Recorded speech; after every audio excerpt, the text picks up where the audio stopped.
I think he's the modern day Randy Johnson. He's doing with a fastball and a slider, and he's able to tunnel those two pitches and, he can still run it up there at 98, and that slider, he can land it for the back door or back foot, and it's just, it really is, the way he can tunnel the ball and throw hitters off. So excited to see both these guys, be at the top of their game. We have seen it from Chris Sale in a number of uniforms. Corey, you know him very well, having been in a clubhouse with him and seen him close range. What is it that makes Chris Sale tick? I think Chris is one of the ultimate competitors that I ever had a chance to share a clubhouse with. His last game didn't go the way he would have liked, and he'll be the first one to say that, and I'm sure that it ate away at him these last few days leading into this one. I think he's got a lot of motivation to go out there and have a good one tonight. It was typical Chris Sale, right? He said nobody in this clubhouse would have been okay with what happened that night. He's a very competitive guy, and the starting lineup presented by Capital One for the Cleveland Guardians, who have 42 extra base hits this year. Coming into today, that's second in the American League, and the lineup is certainly centered around Jose Ramirez, who is one of the premier underrated talents in all of Major League Baseball. But tonight, we have a World Series rematch from the mid-90s. We have a wonderful scene at Truist Park, and we have two aces on the mound. Plus these jerseys, Andrew, that I know you didn't help design, but I know you like. Well, I love everybody about it. I mean, I like the City Connect just to get people to buy more merchandise and represent their favorite players and stuff like that. But like you say before, first pitch, fly ball center field, and that is out number one on a long fly to center. Very fitting that the first out would come in center field with Andrew Jones speaking. Well, I mean, Duran's doing it everywhere. I mean, that's why he won all these Gold Glove as a utility player. You can put it anywhere in the position, and you go out there and play a lead position for you. So, Micah Harris down with his first baby. And now he's playing center field today. Congratulations to Michael and his family on the birth of Michael Harris III. As here is ball one to Chase DeLauder, who has been a rookie sensation for Cleveland. 5 home runs, Corey, and a swing that is so unique. It is a unique swing, and I think that their offense has been looking for somebody to really produce some impact results to protect Jose, and I think that the early season results are there for Chase, and they're looking for that to continue. There's that swing. He generates so much power, Andrew, off his back leg, and the torque on his swing is impressive. Well, he's trying to stay back and use those hips, and I think that's what create that back leg coming out. So, like you say, he's having a good start, and he's going to be a big part of the offense for the Cleveland Guardians. There's strike number one to Jose Ramirez. Corey, you faced him. CC, you faced him. Bob already roasted you, CC, about Jose Ramirez. But this his first at bat. He's still looking to build the power this year. How would you throw him, CC, specifically on 2 strikes from his right side? So right now, I'm going back foot slider. I mean, like I said earlier in the broadcast, you can't throw it low enough. But if you can get one that presents as a strike and then you can get it to bounce, I think you can get a swing right here. But he is tough on chase pitches. Yeah, like that, There right? was. Like he's not supposed to hit that. He is not supposed to get Especially to that. after Anybody busting else? in with 2 fastballs. Yeah. Yeah, to your point, Corey, right? You throw him a couple fastballs, he should be off of this. That's what you would think. What makes him so good at that? Well, I think he covers so many pitches. He keeps his bat in the zone for so long. He has no problem taking that 2-strike fastball the other way and still being able to stay on a breaking ball if you make a mistake with it. You think he goes back to it here, Corey? Slider? Yeah, I think that's what he wants to get him out with. I think that one was just to get him off of it to go back to it probably. 1-2 from Sale. Reach out, poke it into right field. Man, Jose Ramirez wins another at bat. Chance at third, not in time. DeLauder beats the throw from Acuna, and it's first and third for Cleveland. That's prototypical Cleveland baseball, Corey. Take what they give you. I'm not sure if Chris got that one quite to where he wanted to, and Jose found the hole and good base running to take the extra base there. CC, that is not a strike. Yeah, that one just backed up on him there a little bit, and I mean, you know, with 2 strikes right there, you want to try to bury one. You got 1-2 count. It's early in the game, and these guys are obviously coming out. They're being aggressive. They swung at the very first pitch of the game. Chase DeLauder swung at the second pitch of his at-bat. So they're coming out to be aggressive, and he just needs to kind of settle in. The best time to get an ace, though, is the beginning of the game. Well, a lot of these guys, they hit a balls that are off the strike zone out for base hits. Right there, like you say, he missed with that slider. He's trying to bury in and he left it out. And Jose probably was thinking that he's probably going to go with that slider too. So, perfect to hit it back to the right field side. David Fry. There goes Ramirez. He has another stolen base, his 3rd in the last 2 days. And Stephen Vogt told us before the game, one of the sneaky most important things about Jose Ramirez is he's one of the best base runners, the best in baseball, he said. It's hard to argue with. His voter also said his baseball IQ is through the charts, and I think that you're talking about that last at bat, probably thinking along with the pitcher, registering what he had done to that point, and that's where he's able to take advantage of the mistake. But right there, staying out of the double play, getting the extra base, and little things like that add up to make a huge difference throughout the course of the season. CC, you said a moment ago, first inning, best time to get an ace. Why? It's just you haven't settled into the game yet. So, I mean, you still got a little bit of nerves. You don't know what's going to work for you. If you don't know if the fastball is good, you don't know if the slider's spinning like it should. So, you still got a little uncertainty in yourself. So you start to build confidence as the game goes on. So if you can come out and be aggressive early against a good strike throwing ace, you have a chance to put up some runs early. 1-2 Fry. Did he? Yes, he did. Strike 3. Sale gets a chase for his first strikeout.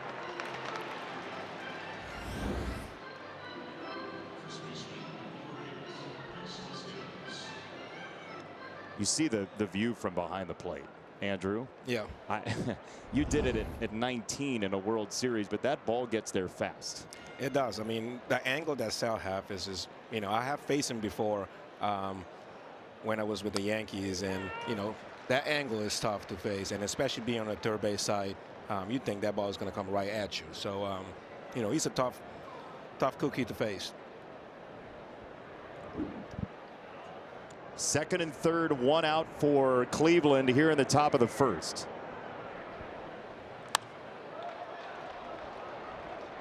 Oh, 0-2. Same deal here, Corey. Slider to put him away on Rhys Hoskins. I might try to elevate a fastball here. Why? I think maybe a higher opportunity for a swing and miss here, or just to pop one up in the infield. Try to avoid the sac fly. 0-2 coming. He was thinking along with you. Why did you say that? Why are you and Chris Sale in cahoots on a high fastball there? Well, I think he's thrown him 2 sliders to that point. So I think if his game plan is to get him out with the slider, then I don't think you want to show it to him too many times without going to something else first to set it back up. Yeah, he should be going back slider now. Oh, no. Oh, man, hitter. What do you got on that, CC? I mean, I'm trying to think along with you guys and think along with him. And, I mean, he would have got me out right there because I would definitely have been looking slider. Knowing that that's his out pitch and that's the way he really tries to get right-handers out with that back foot slider, I would have thought he would have went to it right there. 2-2. That's how. There you go. There's your slider to finish him off. Chris Sale at age 37 still spinning the hits. That slider finishes Cleveland in the first. Presented by Capital One. This is a Braves offense that is second in baseball, entering today in home runs with 20 of them. Drake Baldwin has been a breakout star in year number 2 so far. Matt Olson so consistent with big numbers, and they'll all face the 27-year-old Tanner Bybee. Corey, where do your eyes go first on him? I think Tanner is going to look to establish a strike zone early. I think to negate some of the power of this lineup, he's got to pound him in, keep him honest from diving out over the plate. See, so far this year, a 3.29 ERA. He faces one of the young stars in this game, Ronald Acuna Jr., who takes a pass at a high fastball, 1-1. Andrew, what makes Ronald Acuna Jr. tick in your mind? I mean, like you said, just like Ramirez. I mean, he you know, when you get on that base, he's going to get moving. And you know, I mean, obviously having those knee surgeries that he had previous years kind of slowed him down.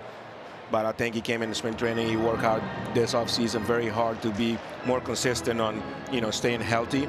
And you know, he had a great spring training. He went to WBC, did what he's supposed to do there, end up winning the WBC champ. And a little slow start, but you know, when he get going, the Atlanta Braves get going. He tomahawks a fastball there. He's seen a ton of fastballs this year. He saw a steady diet there, Corey, for a leadoff single. Yeah, I think kind of what we talked about earlier with Chris. If you're trying to get a guy out with a pitch, I think there's still room to throw something else to get him off what you ultimately want to execute to get him out. I think right there, maybe Acuna had seen so many fastballs, he was able to time it up a little bit and get on top of that one. So he's at first with 2 steals already this year, 2 of the only 5 for Atlanta thus far this season. David Fry is a 3rd catcher on this roster, a good piece for Stephen Vogt, but he hasn't started all that many games behind the plate as a major leaguer. We'll see if Atlanta decides to jumpstart the running game a little tonight. We know John Tumpain's microphone works. Very loud strike call from the south side of Chicago native. You saw Walt Weiss, the first-year manager for this Atlanta team, taking over for the longtime skipper and World Series winner Brian Snitker. I don't know about you, Corey, but I was always, when I had like speedy guys at the top of a lineup that had a lot of power, I'm always trying to keep that guy off base so I don't have to worry about, you know, him trying to steal bases while I'm pitching to the middle of this lineup. Just adds an extra element of, you know, worry when you have Acuna over here that can steal second and third at any time, and then you have to worry about throwing strikes or being quick. You got Drake Baldwin at the plate, and then, you know, Olsen coming and Riley. Like it just makes, you know, at the top of your lineup, it just adds a different element where you're worried about, you know, something else instead of making pitches. Especially to your point last half about trying to settle into a game. You know, you're trying to get your footing under you out there, and now all of a sudden you got a guy that's looking to take a base, facing some of the most dangerous hitters in the lineup. It's a pretty uncomfortable feeling. Baldwin pops it up. Foul territory. Tanner Bybee, pop-up specialist, makes the catch. Earlier this season, he caught a pop-up the other night, and he gave a whole celebration. Corey, what do you got here? Pitchers fielding their position right there, right? But watch the reaction to this one. Yeah, I'm not sure he was expecting to catch that one. I think he might have thought Jose was coming in, but when defenses play these shifts now, you get a pop-up like that, and a pitcher's really got to be able to cover some ground because there's no way another guy's going to get there. Did you see David Fry look at him like, I had that. Took my ball. I'm good. There goes Acuna. Fry's throw on him sails, and it gets away. Acuna's on his way to third, and he is safe there. There is the gas pedal for this Atlanta offense coming from the leadoff man, Acuna. That's why when you get on base, that's why he create. You know, I think just one slip. He's so fast. He's so explosive. Then, you know, when you make a mistake, he's going to take the extra base. That was actually a good throw, too, and catching the tag, he's out. I saw that, too. Yeah, Rocchio actually had it on him, but couldn't squeeze the ball. So it's a stolen base E2. And a first pitch cutter for ball 1. Andrew, you know, this offense is at its best when he is full throttle. Yeah, 100%. You know, the offense for the Braves, you know, it's almost the same lineup that they had last year, the years before. You know, all they have to do is just stay healthy. Another pop-up. Bybee wants it, but he's surrounded by teammates. He looked like he was setting a screen on a high pick and roll. He wasn't going to be able to snag that one. Too many guys around. Yeah, I mean, what's all the whole infield comes in. I think there's 4 other guys determined not to let Tanner catch that fly ball. Right, that was the whole bit there. Watch him though. It looks like somebody called a high screen and roll, and a pocket pass is coming. He met his quota for the day, so he'll let somebody else have that one. Who we kidding, man? The pitcher's best athlete on the field anyway. Of course they are. Let him catch the ball. 2 out, Austin Riley takes a strike. That might have been my least favorite part of spring training was pop-up priorities, and then they come right to you.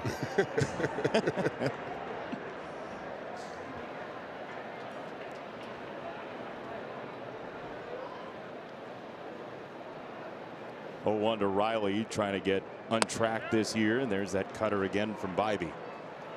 Yeah, little slow start for Riley, and you know, I think everybody know what he can do. He just coming back from an injury last year. Didn't finish the season healthy, but I think if they would have made the playoff, he probably would have been in there. But you know, just like I said before, this team been the same. All they have to do is just starting to stay healthy, and you know, they're going to put big numbers out there. And it was 7 straight years in the postseason before last year, and you see the comparison for Riley the past couple of seasons. The OPS down nearly 130 points. That's on base plus slugging.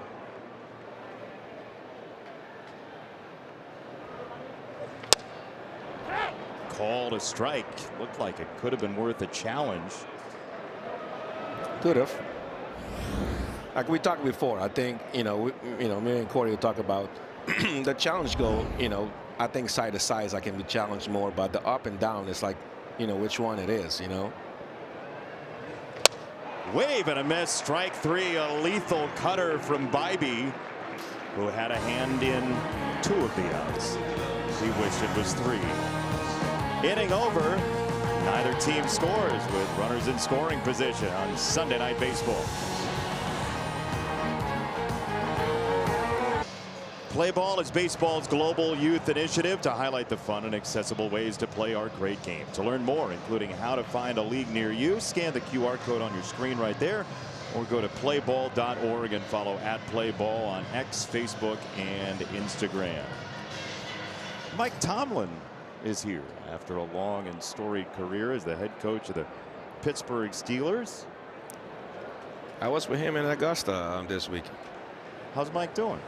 He's doing good. I think he's happy. You know, he talked about you know, being in Athens with his daughter that's going there now.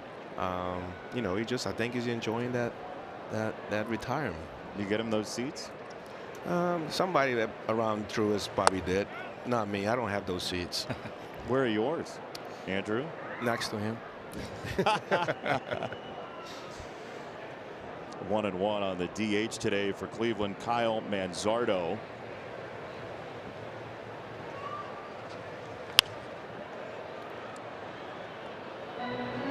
Left on left, CC seems like it would be a visual disaster against Sale.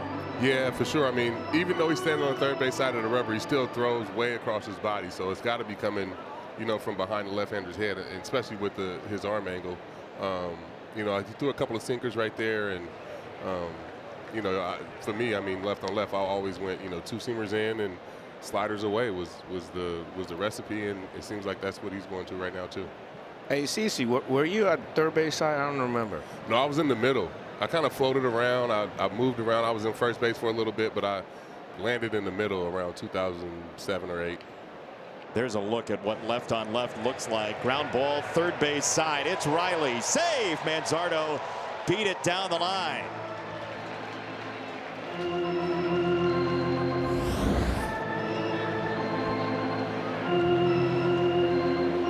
Got the soft contact he wanted right there, but Manzardo was just able to beat it out. I mean, it was a good pitch. Got off the end of the bat, and I mean, those are tough right there. Those are the ones you can't sleep at night when you give up those. Everybody's like, oh, you're giving up soft contact. Well, I still got base runners on, and I'm still dealing with guys on base. Yeah, that one's hard to swallow. Yeah. It's like when a hitter lines out 100 miles an hour right at somebody. Good swing. Yeah. Thank you. Here's Brito, the rookie. But let me tell you, if you're struggling, I'll take the land drive. You might build from there.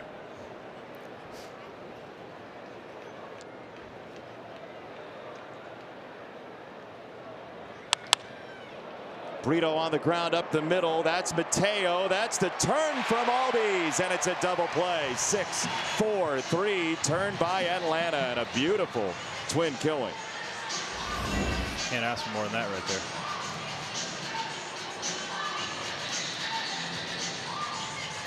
We showed you off the top.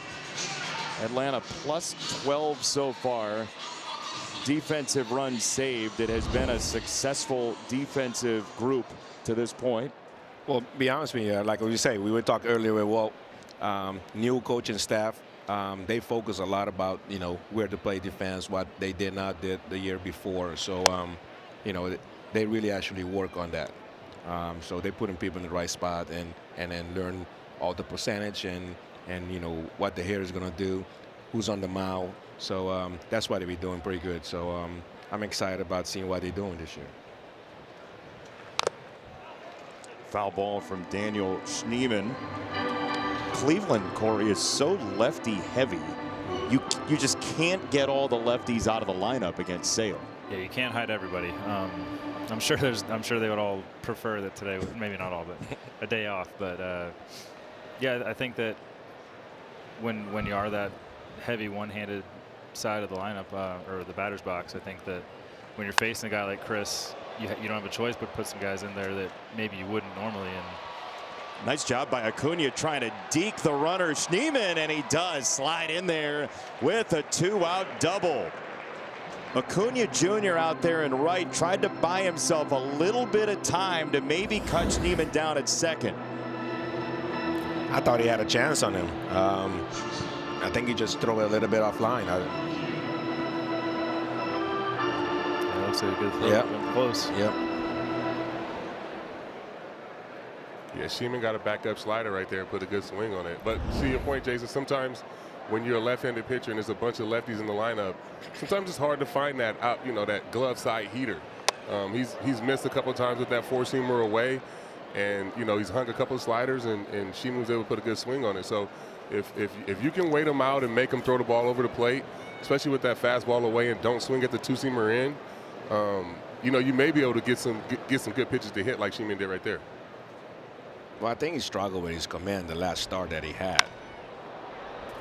This ball in the air to right. Acuna is back on it. He does make the catch. So both teams have had quite a few opportunities but have not scored.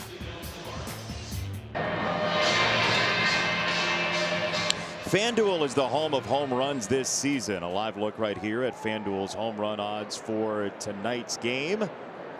Matt Olson plus 470 on the board. Odds, as always, are subject to change. As there is ball one to Mike Yastrzemski. His grandfather Carl is 41st all time in major league home runs.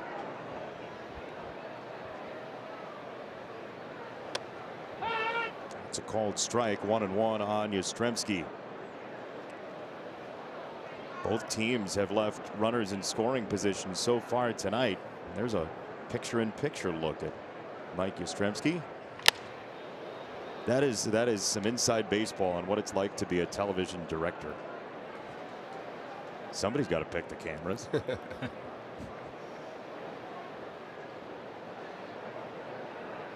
CC Sabathia downstairs, Andrew Jones, Corey Kluber, Jason Benetti, our entire crew here in Atlanta for Sunday Night Baseball. There's Bybee with that high fastball. And Corey, Stephen Vogt said to us that is the first thing he looks for in a Tanner Bybee start is that high fastball. Yeah, I think when he's landing at the top of the strike zone, he's got such a good changeup and 3 breaking pitches that complement it. I think he's got all his weapons at his disposal when he's throwing for strikes up there. He came back with a cutter that time. So you were exemplary at tunneling pitches, which means putting one pitch on top of the other and letting them split as close to home plate as possible. What does that cutter do for him? So Tanner's cutter, it holds his line really for a long time. So it looks like his four seam almost the entire way to the plate, I think, for a hitter. And it's a hard decision to make, to honor the four seam that's going to ride to the top, or are you going to respect the movement of the cutter moving away from you, I guess, in this situation, in on a lefty's hands. CZ, I wonder when that cutter, I mean, beside Mariano, like everybody start falling in love with the cutter now. Before, everybody used to throw that four-seamer or the two-seamer. Now everybody throw the cutter now. So when do you think that they started with that, with the cutter? It just goes in waves. I felt like, I mean, for a minute everybody was throwing splits and, instead of change-ups, and now everybody's, back to throwing cutters and having really 3 fastballs. A lot of guys throw a four-seamer, a two-seamer, and, have a cutter off of that. So You know, like Corey said, just being able to tunnel it and have it hold his line and look like a fastball for as long as possible is the key to it. And even, you know, when I started throwing it, I would get swings and miss when I would throw it like up, down the middle. And it's just because of the spin of the ball. I mean, Drew, you can talk to it more, but when you see that ball spinning like a slider or like a cutter, you think it's coming into you, and it just kind of holds his line and got a lot of swing and misses that way. 1-0 for Albies. Well, you get a lot of jam with it, especially from, you know, right-hander and right-hander. You throw that backdoor, you know, like that backup slider or cutter, that you get a lot of jam on it because you think you're looking for it's breaking and it's not breaking. It just kind of stayed there playing. Yeah, I didn't have a forcing fastball that I could really attack guys with the top of the zone, so the cutter up there almost turned into that pitch for me a lot of times to try to get up above a barrel. But CeCe, I feel like you and I probably threw more of a cut fastball, whereas nowadays a lot of the quote cutters are maybe more of what was a traditional slider. Yeah. And when Carl Willis, who's the pitching coach for Cleveland, taught me my cutter or slider, I mean, he taught me how to throw a cutter, and it turned into a slider. 2-1. That shot through the right side. Ozzie Albies smokes one to right. Yastrzemski had to hold up just in case it would have been caught. So it's first and second, nobody out for Atlanta. Your countryman, Ozzie Albies, Andrew. I love Ozzie. He's such a great kid. You know, he loved to play. He loved to, you know, he loved the game. Obviously, you know, Atlanta Braves extend him this year back to be here one more year. So hopefully he have a great year and they can sign him for a long term. He's at first, Yastrzemski at second. Nobody out for Dominic Smith, who hit a grand slam to walk off Kansas City the first week of the season, not 2 weeks after he lost his mother. Just one of those beautiful moments in Major League Baseball where you have to believe there's just something else watching the game. This is dumped into right field and foul. I mean, first time in a Braves uniform. He'd been dealing with the battle with cancer that his mom, Yvette, had been living in since September of the previous year. He dedicated that walk-off to her. And, I mean, you see the helmet he used for that grand slam. Just a beautiful moment, Andrew. I was at that game. You know, the Braves was, you know, they were losing going into that inning, and they all of a sudden turned, you know, things around with the Kansas City Royals closer, and, you know, score all those runs and walk them off. 0-2 changeup. Corey, how are you handling this 2-strike? I mean, you're looking for the strikeout, yeah? I think in this situation, you're either looking for a strikeout or try to get something on the ground and maybe steal 2 outs in 1 pitch.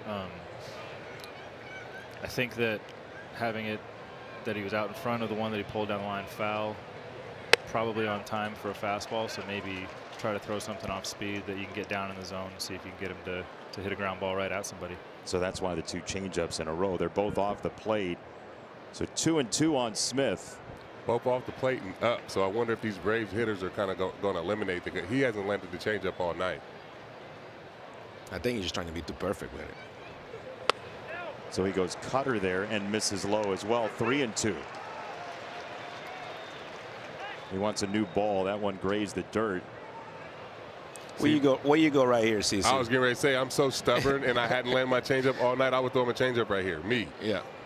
Just because you know, there've been up non-competitive pitches, and if I can land one right here, I would just throw one right down the middle.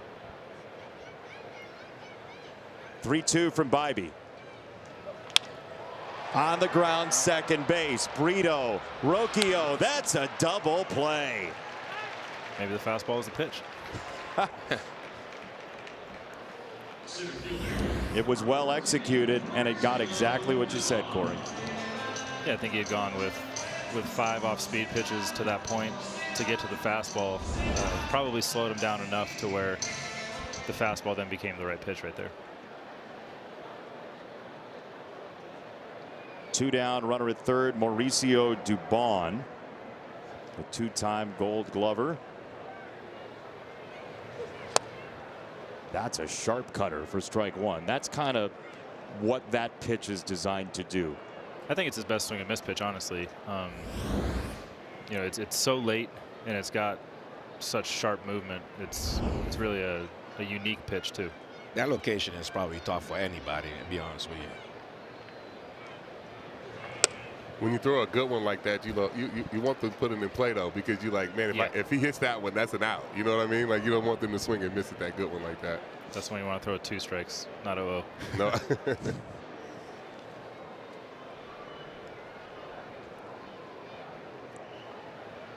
1-1. Buzzes in a 4-seamer. 1-2.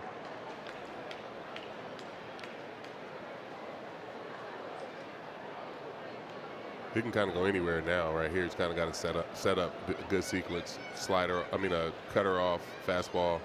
Now he can kind of go anywhere. He's got him set up. On 1-2. That's in the air, left center field, and gap worthy. On one hop to the wall, Mauricio Dubon gives the Braves a 1-0 lead on 2 strikes. He's not happy with that pitch, though.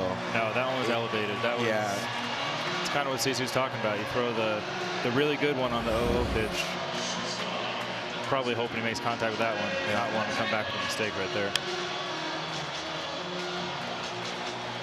Right back to it, elevated cutter, and Dubon put a good swing on it, man. You got to give him some credit. These are big league hitters, and you know, you make mistakes like that, they're gonna put good swings on it. But he definitely had him set up for a good one. The 0-0 one, right there, would have got him a strikeout. So CC, what are you throwing him 0-0 that sets up the 2 strike? What do you like instead of the good cutter? Maybe a 2-seamer in. I mean, the cutter was the right pitch, right? Like it was just a really good one. It's hard to replicate that over and over.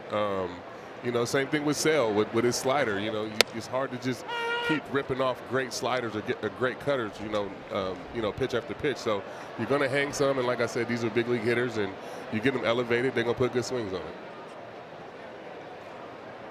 Well, there you go back again. Percentage-wise, like, you know, probably they say like 2 strike. He liked to throw that slider down and away, and he was just looking for it. Yeah, with all the information the hitters have, we have a challenge here. What's called a strike. The batter's challenge.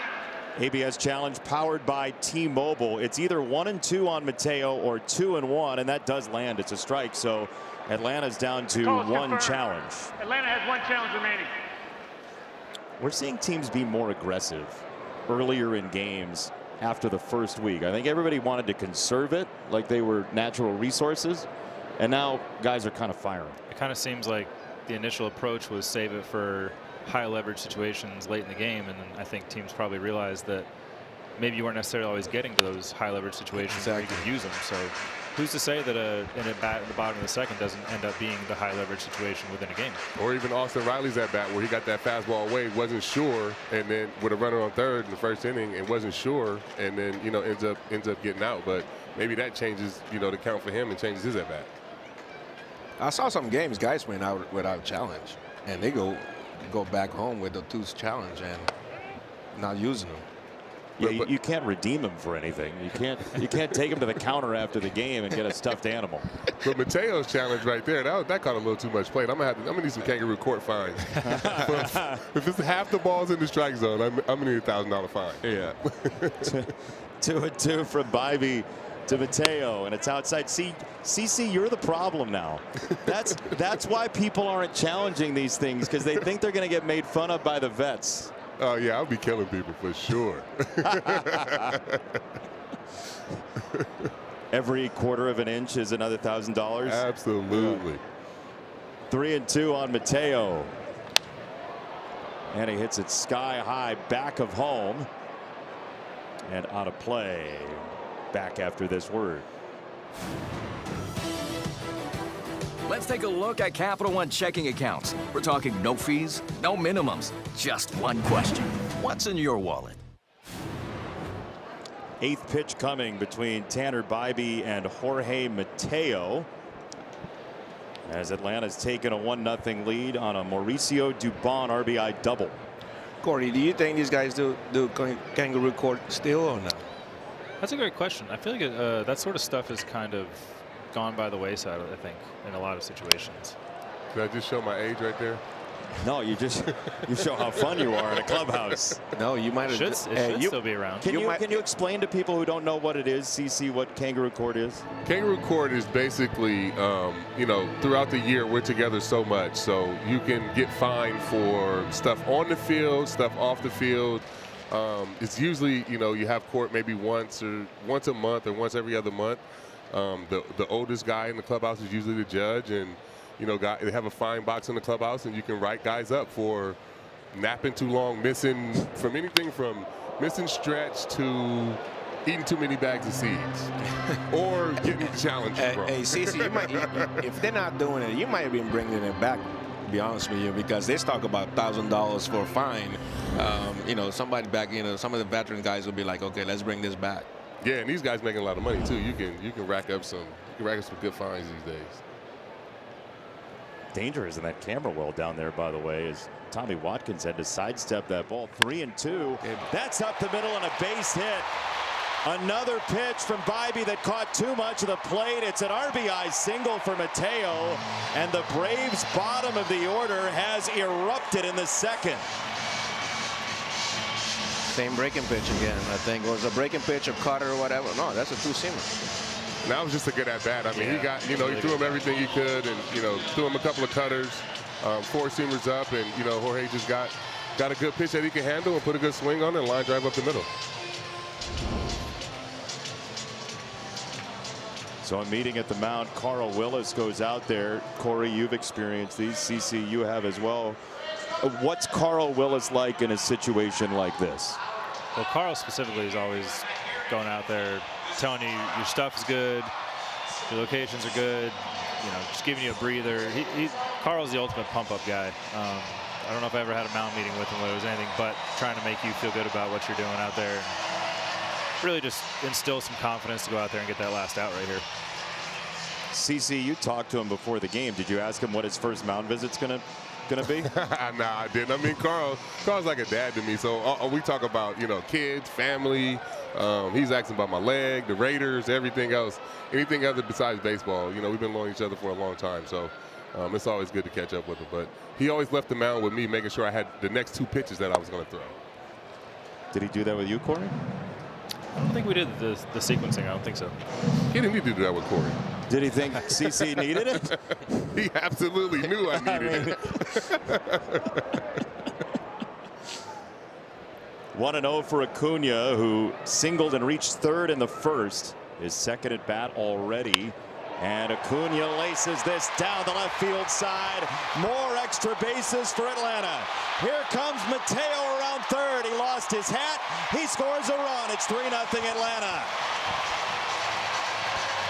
Just another example of an elevated cutter, I think.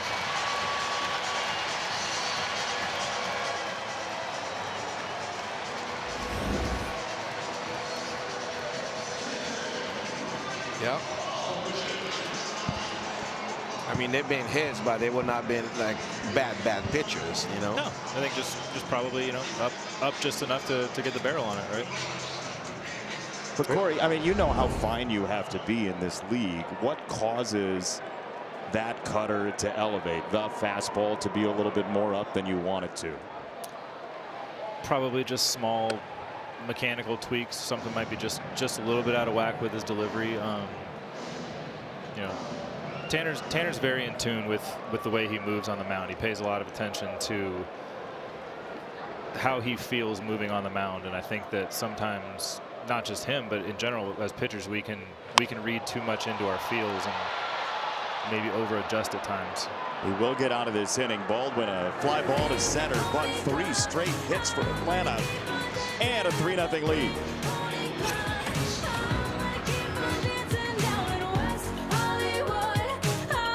You're watching Sunday Night Baseball on NBC, presented by Capital One. 3-0 Atlanta on a 3-run second inning for the Braves. And Chris Sale staked to a lead for the first time. He throws a strike to Angel Martinez. Key now is like for Sale or anybody that after you come out and score 3 runs is just to fill up the strike zone. Try to get the guys back into into the dugout and score some more runs after a long inning for Tanner Bybee. He gets a pop-up to open the inning. Ozzie Albies for round number 1. CC, I mean, good too. I mean, when you have good defense behind you, you know, especially when you got 3 runs already on, you want to put the ball, let them put the ball in plays, and you know, obviously, Sale is a strikeout pitcher, but you know, you want them to put the ball in play and get, you know, get quick outs. Yeah, that comes with age, right? Like that comes with time and just understanding you can. Oh boy, Chase DeLauder's bat went one way, the ball went another. That is a foul ball. The bat went farther than the ball. Yeah, it did. Sure did. But Drew, that just comes with age and then understanding that, you know, you want to try to get quick innings and not try to strike everybody out. If I can, you know, fill up the strike zone, get some swings early in the count, get some foul balls, then I'll go for strikeouts. But if I have a lead like this and the guys are swinging the bat well, I'm just trying to fill up the zone, get some weak contact, and get these guys back in the dugout. And I think it's such a confidence boost getting those 3 runs early, especially if, like we talked about, maybe he's not commanding the ball exactly how he would like to the first couple innings. It sort of frees you up to go out there and pound the zone, maybe the bigger part of the zone, and let your defense work because you have that 3-run cushion. And you see, Jason, these first 2 pitches have been those sinkers in. He's kind of gotten away from that, you know, glove side away fastball. Sometimes with left on left, you put yourself in bad counts trying to stick that fastball away. And then he lands the slider. But can the sinker help you find the slider, CC? It can, but it just gets you swings, right? Like the lefties see that sinker and they're gonna swing and foul it off like he just broke his bat, or they're gonna, you know, offer at it. So it's just an easier way to get strikes, as opposed to going with that fastball where you have to stick it in the perfect spot, because left on left, if that ball's up, he can slap it in the left field. It's why teams hunt strikeouts. 100%. I think the sinker allows him to probably attack the bigger part of the plate and let it run in on him, as opposed to trying to be quite as fine with a 4-seamer away, like to CC's point. 2-2 was close, borderline strike. It looked like it was down. Baldwin's going to challenge. The catcher's challenge. If this is incorrect, Atlanta is out of challenges in the 3rd inning, and that is low. So it's 3-2 on DeLauder. 0 challenges remaining. ABS challenge powered by T-Mobile. CC, that's like $2,500. Yeah, we got some good finds, fellas, today. Hey, we're playing ball now. It's going to be a good dinner next road trip. Long night. 3-2. And a chopper foul for DeLauder, who has been a rookie sensation for Cleveland after debuting in the playoffs last year in the outfield. Talk about getting thrown into the fire. I mean, 5 home runs in this early season. That's pretty good. 3-2 on him. Just outside. He tested it with the slider and barely missed. DeLauder with a daring take. I mean, that's a great at-bat to be able to foul those heaters off and get them on the, be able to take that, not chase that slider. I mean, that is an unbelievable at-bat.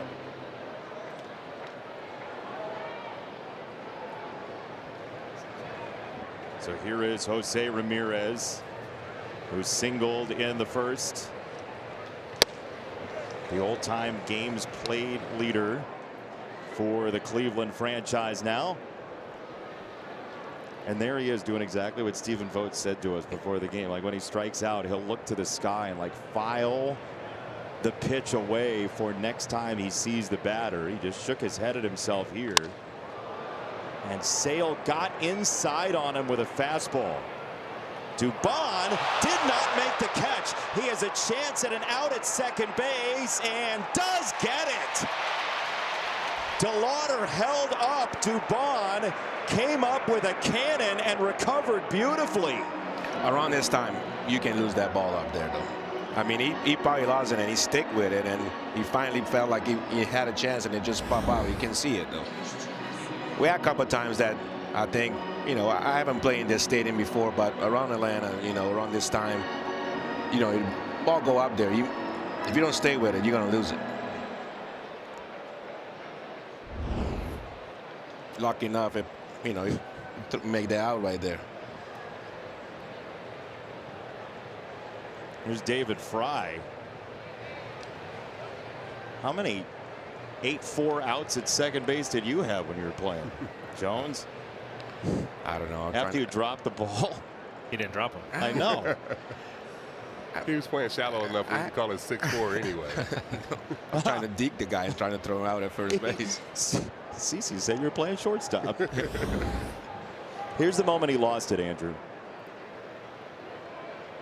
And then he kind of got it back. Yeah, maybe? like. I don't think he ever lost it. I think he was trying to deke him to throw the guy out at first. Interesting. Maybe that's why that's why the stuff that I was saying. Like I might trying to dig somebody and trying to get that easy double play. I'm trying to pamper my my assist numbers. The game within the game. The Jason Kidd of our booth.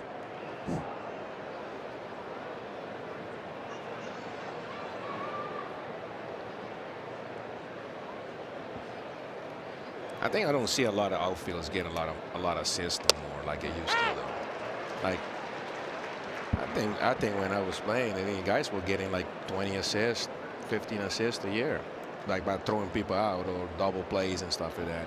You sound heartbroken. I don't see it much. I mean, nothing against. Acuna got a great arm. I felt like he could have. Ramirez runs. That's a 2-strike base hit for Fry. And Jose Ramirez got to ramp up the helmet counter again. He loses his hat on the way to third base as much as anybody in baseball. But man, does he take the extra base work. The way he runs the base is fun to watch. And Sale had been attacking Fry with a lot of fastballs, a lot of four-seamers. Struck him out with a four-seamer his last at bat and threw him 2 right there, the first 2 pitches, and then goes with the slider and then gives up the knock right there. I bet you he's going to be kicking himself about that. Yeah, he had him set up for another fastball up. Yeah.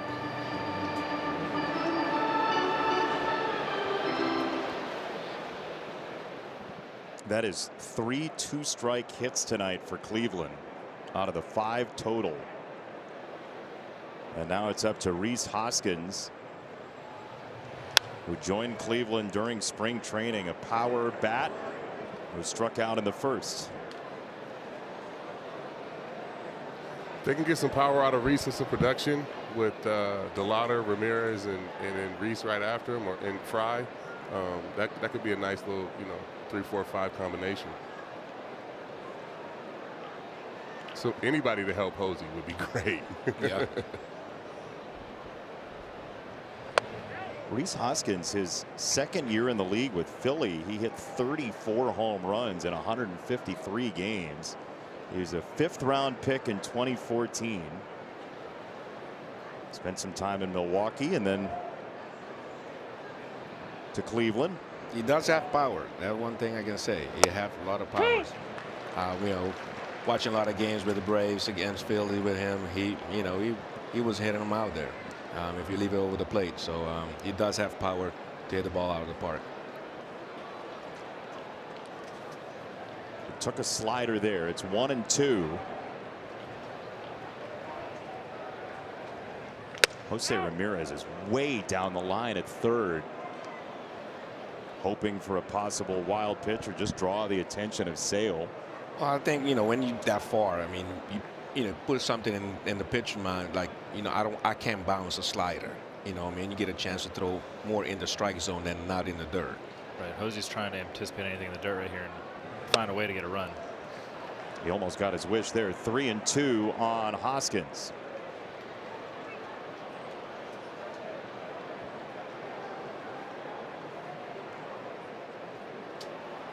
Struck him out with a 2-2 slider his last at bat. I wonder if he goes back to it here. 3-2. He went with a slider. He got a ground ball to shortstop, and that is it for Cleveland. In the top of the third, Sale pitches around traffic again.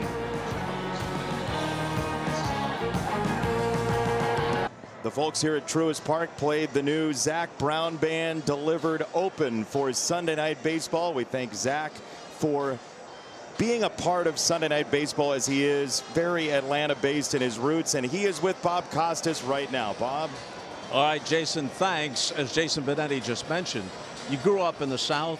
the Braves are the team of the South. So as a kid, you were a Brave fan. Yes, sir. Coming to Fulton County Stadium when I was just a little guy, watching Dale Murphy and Bob Horner, and that's just part of growing up for me. Yeah, absolutely loved it. And changing over stadium. Yeah, when I was 14, I got to sing the national anthem at Fulton County Stadium before we moved over here. And you're a big-time baseball card collector too, right? Yes, sir. I was riding my bike 5 miles to a card shop in Cumming, Georgia, to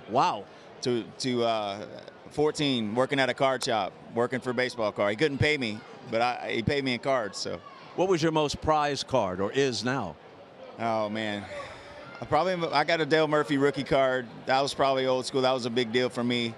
But I collected Ricky Henderson cards as well. I had every card that he had I could ever find of his.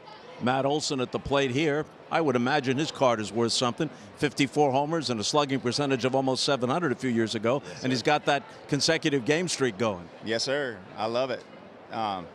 We're blessed, man. Blessed to be here, be part of everything, man. Nothing more American than baseball. This looks playable. Ramirez at third for the first out. Let's go. What does it mean to you to be the voice of, your band, the voice of Sunday Night Baseball? Faith Hill and then Carrie Underwood, Sunday Night Football. Lenny Kravitz, Sunday Night NBA. Yeah, well, it's an honor. It's an honor. We love what we do. We're blessed to have a career that's lasted and just still pushing the boundaries of what's possible. But absolutely love our partnership with MLB and love being here and being able to be a part of it. Like I said, it's the most American thing there is. Before we have to run here, your tour for your latest album, Love and Fear, kicks off in July. What can fans expect? The musicianship in my band around me is some of the finest in the world. I'm just super proud of them. We're just coming off a residency at the Sphere in Las Vegas that we did in December and January. So we have a big story and a big show that we've created for that we're going to be bringing out on tour this year, bringing it all across America starting in July. So really excited to bring the fans some things that they haven't really seen yet. Someone asked me, what are you going to throw at Zach in terms of stats? Well, here we go. 3 Grammys for you in the band, 8 nominations, and winning for Best New Artist, which is the musical equivalent of Rookie of the Year award. Yes, sir.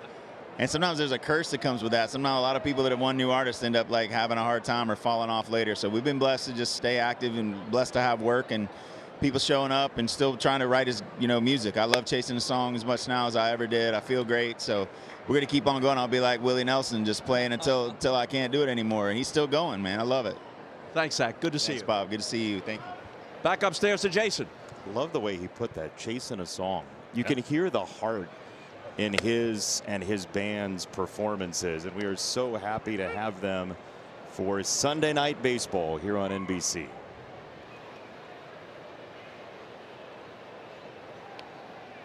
That is not the first foray into music for Bob Costas on an NBC telecast, and specifically music involving a beard. That is strike 3. There are 2 away.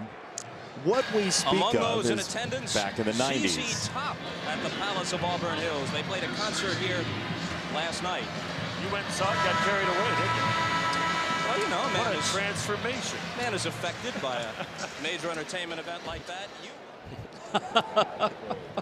Well, they cut it before I said to Pat Riley, one of the ZZ Top songs could have been dedicated to you, because women go crazy for a sharp-dressed man. And we know that Pat Riley had the Armani going all the time, Jason.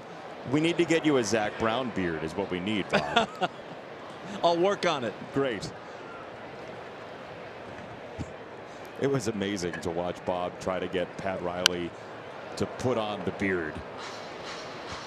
Fantastic effort. 2 strikes on Yastrzemski, 2 out, bases clear, 3rd inning for Atlanta. And Tanner Bybee has recalibrated well after a 3-run second. Maybe that's the beard that Bob will have next time we see him, or maybe that, or that. 0-2. Corey, going back 10 when he's pitching, I feel like right-handers got more susceptible against him than lefty watching the game because the cutter.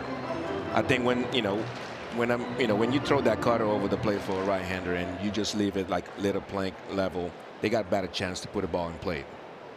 Yeah, I think that Tanner's got 3 great breaking pitches to righties, and I think righties are so aware of that. when they're looking to protect against that, you don't have a lot of margin for error. You said great breaking pitches, Corey? How about that sweeper? There you go. That's a pretty good one. Look out. We'll go to the fourth.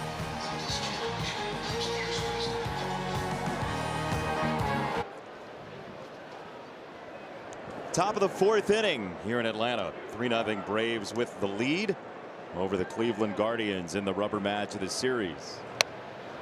Chris Sale, strike one to Kyle Manzardo, who hit the ball 47 miles an hour for a base hit in the second.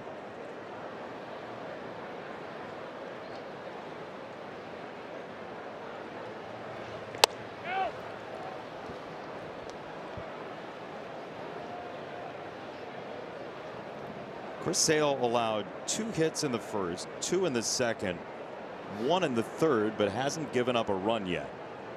Yeah, you could definitely benefit from a quick inning here. Keep the pitch count down and probably get his guys back in the batter's box quickly.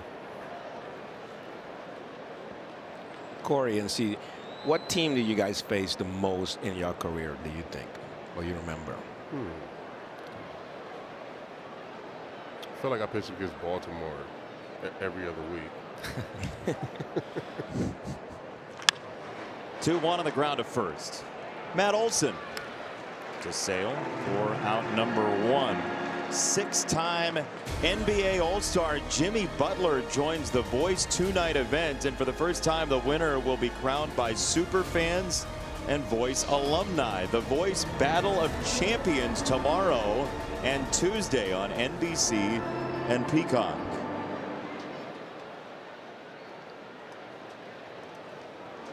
Yeah, Cece, back when the schedule's a little bit more unbalanced, you got on the wrong side of facing some of those divisional teams. Feel like you were pitching against them every other game. That's why I pitched on the backfield in spring training. I wasn't pitching. I don't want to pitch against Toronto. I don't want to see Tampa. I don't want to see Baltimore because I'm going to see them enough during the season. Knew you were going to face them.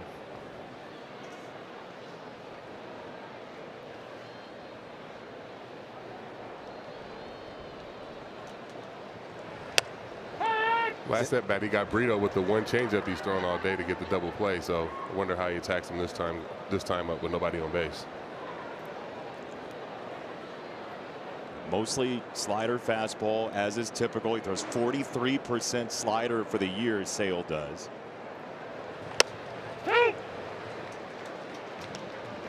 How much does that mess you up as a hitter if a guy doesn't throw a pitch that often and he gets you out with it your first at bat? It's tough, to be honest with you, because you don't look for it. I mean, obviously, you know what he's going to attack you the whole time, and it would be like, you know, if I'm facing Sale, he's going fastball, slider, and then he start throwing a changeup. It's like, oh, what are you doing? Just something else you got to think about too. Yeah, yeah. Pretty clearly, Atlanta likes sliders.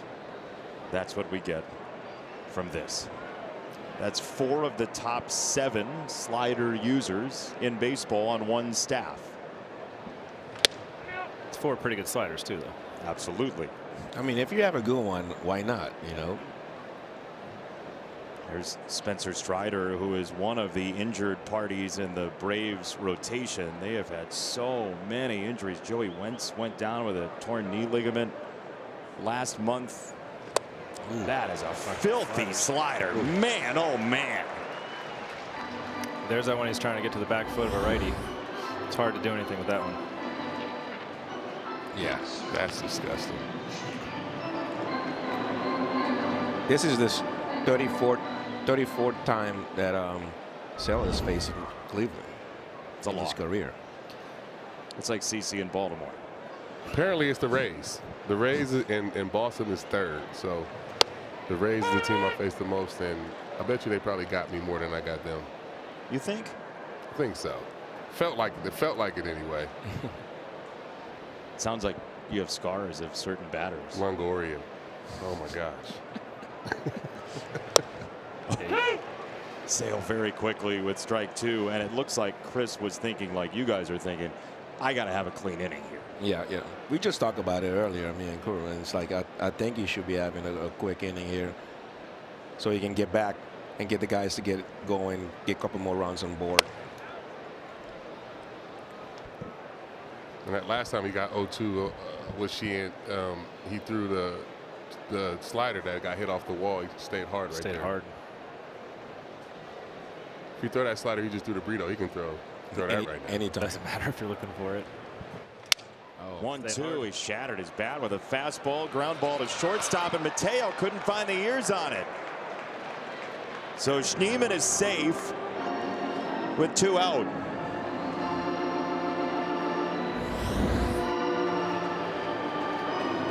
Man, got exactly what he wanted. Looked like a four-seamer in right there, and weak contact, and just couldn't make the play. But got exactly what he wanted.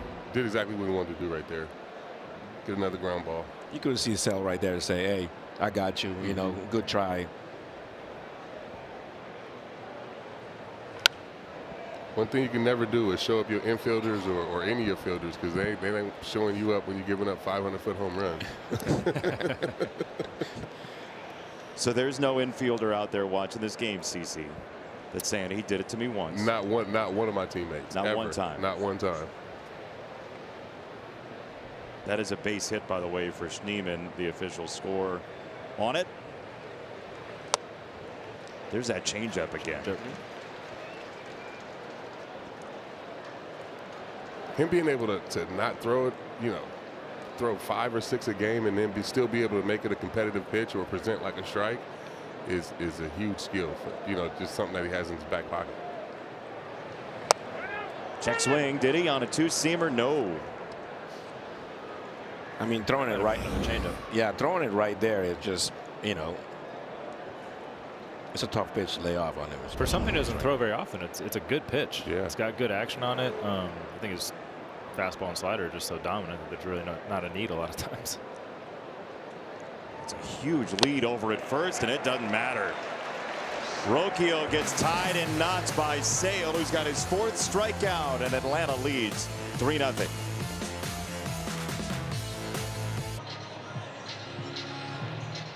(3-0) Atlanta. That's the view from the Chop House out in right field here at Truist Park, the home of the Braves since 2017, coming up on 10 years since it was built, as there is ball 1 for Ozzie Albies, who was born January 7th, 1997, not long after one of our colleagues tonight debuted, Andrew Jones.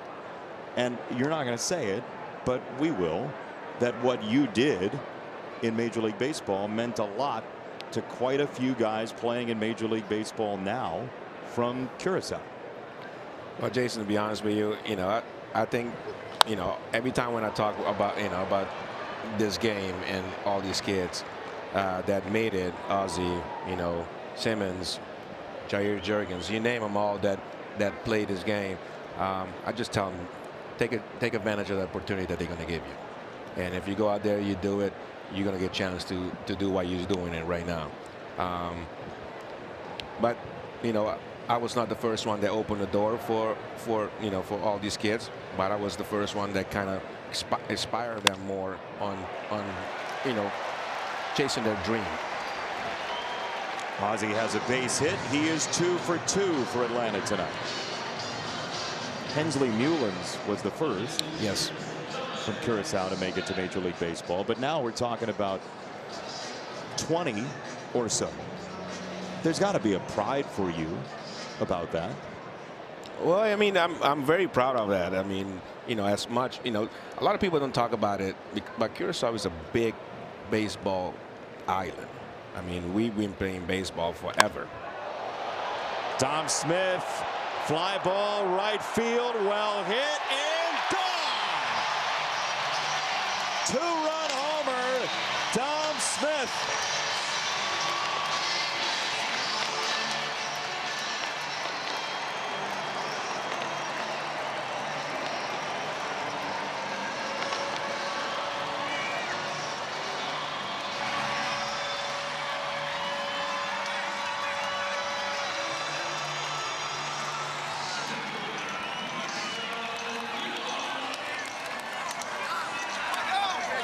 Cutter again, left up. Dom put a good swing on it. Yeah, last at bat he was just a little bit out in front of it and fouled that one down the line. He was able to time it up there and put it over.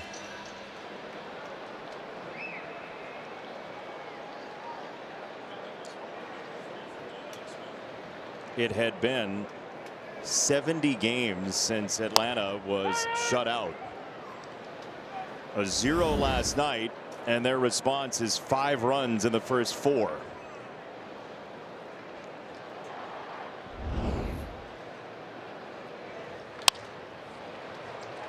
Ground ball to third. Ramirez struggles with it, whirls and fires to get the out on Mauricio Dubon. Sunday Night Baseball on NBC is brought to you by Capital One. What's in your wallet? And by Progressive Insurance, a grand slam for your budget.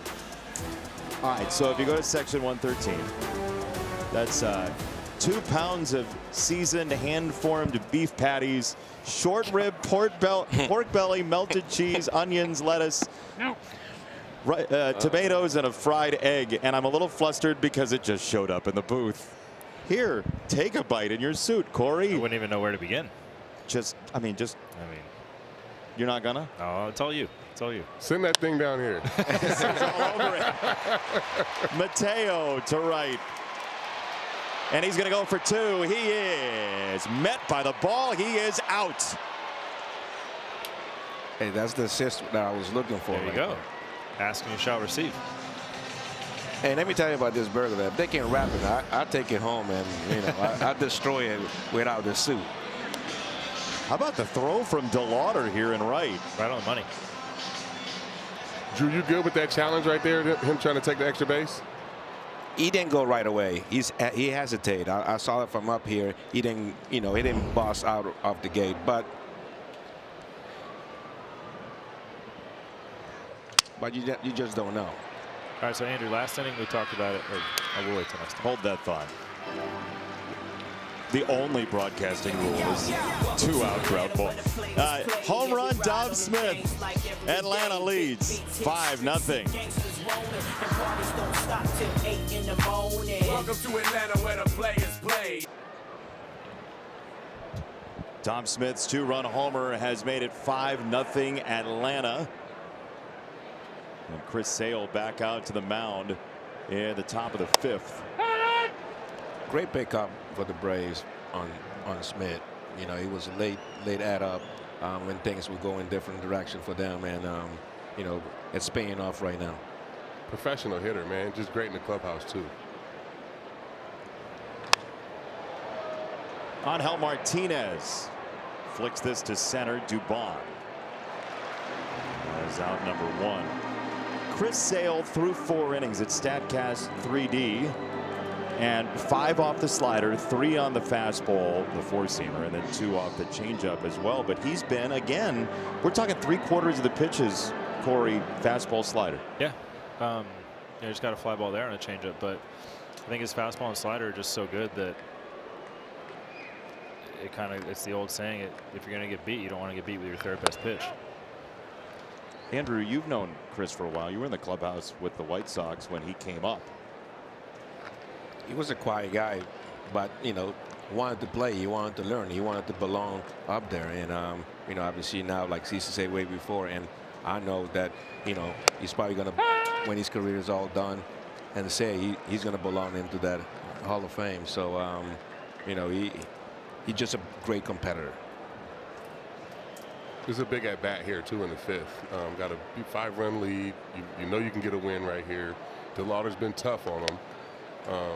I feel like if he can get him out and get the 2 outs, he can try to have a pretty quick inning, even with Hosey on deck. He knows that. He just threw that fastball 97.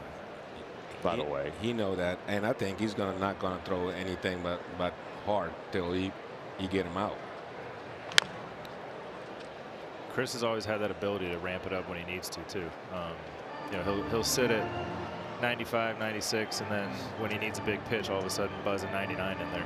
And that's like having an extra pitch, right? Like when you can throw that fastball 4 miles an hour higher, it's like adding an extra fastball. What are you throwing right here? I'm staying hard. I would say with the sinker. He's going slider. It'll look like with Drake. Oh no, going back to the heater. 98 up and in. Even Chase said, he was like, what? So the velocity average by inning is like 95, 95, 96 in the third, 96 in the fourth. Now he's ramped it up to 97, 98 in the fifth. Then he comes with a slider, and it's a long fly ball to right field to the warning track, and that ball rings back in, and that will be extra bases for DeLauder. Wow, this kid is putting up some at-bats on Chris Sale. I mean, fouled off a 98-mile-an-hour heater, running in on his hands, and then takes his slider off the wall. Yep. I mean, 3 great at-bats from Chase DeLauder tonight. Wow. He's going to sleep good. Off a future Hall of Famer left on left? Yeah, he's going to sleep good for sure. Sleep really good. He might not be sitting against any lefties after tonight. I don't see why he would. This is the toughest one you're going to face. Now Jose Ramirez takes a strike. He questioned that pitch right there. You see him going bobbing, and it's like, does it hit it or not? He decided not to challenge. Cleveland has both of its challenges remaining. Ramirez grounds it foul. The later the at bat goes with Jose Ramirez, the more dangerous he becomes in terms of extra base hit potential. You've been very close up to it, Corey. You've seen it. I think it goes back to that baseball IQ. He processes the way a guy is trying to get him out. And the longer he gets into an at bat, the more information he's able to gather, the more pitches he's able to see, and it works in his favor when a mistake is made. Guys, Stephen Vogt even said to us, I like how many foul balls we've had. I like how we are grinding in at bats. He said, I'd rather see some of them fair for hits, but he likes the at bat quality. Well, I mean, you just give the pitchers throw more pitches, and I think when the pitcher throw more pitches, he's going to get more chance to make mistakes. And if you make a mistake with this pitch, he's going to put a good swing on it.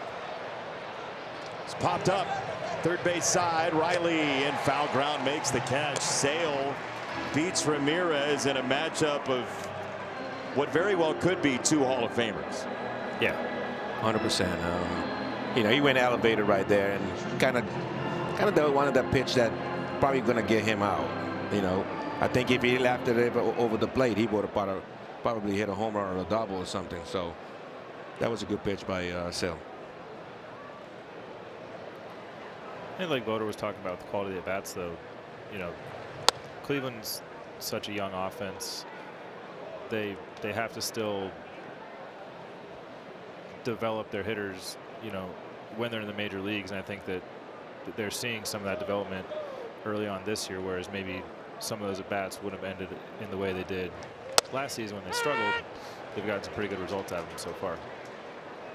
Yeah, and when you hear a manager say that, early in the season, it could mean, he's trying to cover for his guys because, they're starting off slow. But, I mean, I'm 1,000% with them. These at-bats that they've been putting on Chris Sale and, tonight have, they're definitely going to lead to some good offense for these guys. So I'm very, very impressed, especially with the lefties, with the way the lefties have been able to, hit the slider that's in the zone, take the fastball that's away, and foul off the sinker, man. These guys will put some tough at-bats on Sale.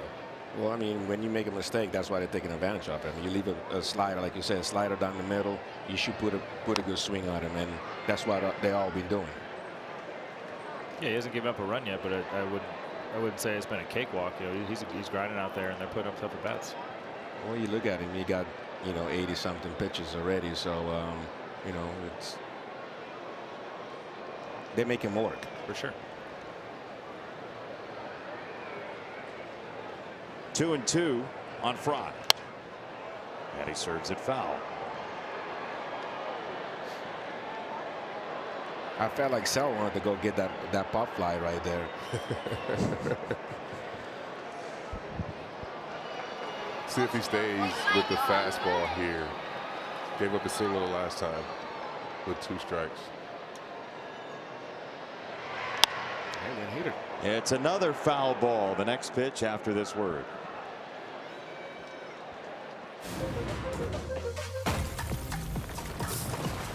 Ride the Baja Wave. and refresh your senses with a blast of tropical lime flavor. Grab a Mountain Dew Baja Blast today. Do the Dew. 2-2 is called, strike 3. It's a challenge right there. That would have been worth it, it looked like. Instead, Sale closes out the 5th, holding a 5-0 lead.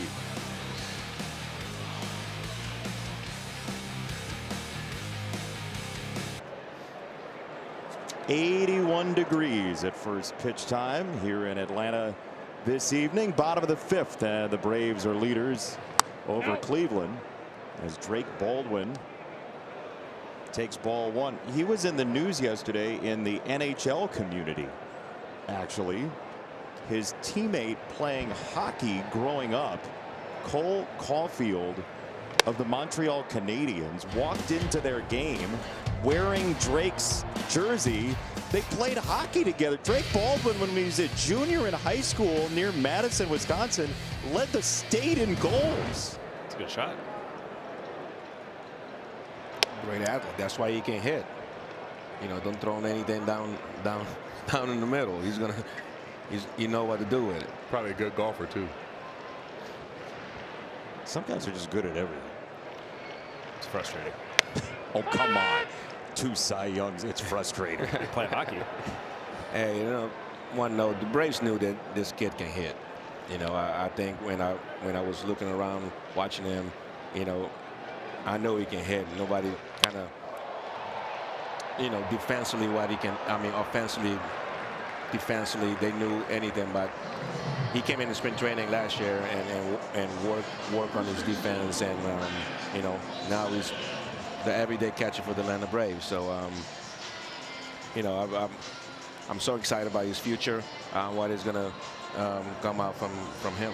Well, Chris Sale vouched for him last year. He said he was absolutely ready to start the season in the big leagues, and that is a big voice to say that as a veteran, as there's one away for Matt Olson here in the 5th. And he grounds this ball to the right side. That gets through past Hoskins. But Drake Baldwin is not the first Atlanta Brave to have had hockey aspirations. Tom Glavine was a 4th-round pick in the NHL draft, and he has in interviews said, well, you know, I did get drafted ahead of Luc Robitaille and Brett Hull. So who knows what he could have been in the NHL. He did all right with baseball. Man, Andrew, those pitching staffs. Sneaky good golfer. I played golf with him one time. He's sneaky good. Glavine? Yeah, sneaky good. Who's a more competitive golfer, Glavine or Smoltz? Oh, of course, Smoltz. Smoltz is competitor in everything. I mean, you name it: ping pong, beer pong, you know, whatever you name. You name something. He trying to get you. All we just learned is if there's ever an auction item up for bid for hanging out with the 90s Braves, bid on it. Based on what Andrew just said. It would be a good time. But I enjoy every time. I mean, you know, the Braves gave me the opportunity to play a game that I love, and you know, to be with a great team. Playing behind it. Ooh, we're going to get a challenge here. This is going to be very close, Andrew. Let's call the ball. We'll see. David Fry challenges. It's either strike 3 or 1 and 2, and we have another call that stands. ABS powered by T-Mobile. One challenge remaining. John Tumpain has been electric against challenges tonight behind the plate. Kangaroo court. 3 for 3. Interesting he didn't challenge while he was hitting on that, you know, and then came right out and challenged that cutter. Well, that is fascinating. Fry leaves Cleveland with 1 challenge left. He's not going to challenge that one. So we saw Tanner get hurt a couple times in the first few innings with right-handed hitters and breaking pitches that were a little bit elevated. And then last inning and this inning, he's gotten some easy ground balls on sinkers in. I think there's more room for him to do that, especially when guys are so aware of the pitches breaking away from him. Four-seamer up, 3-2.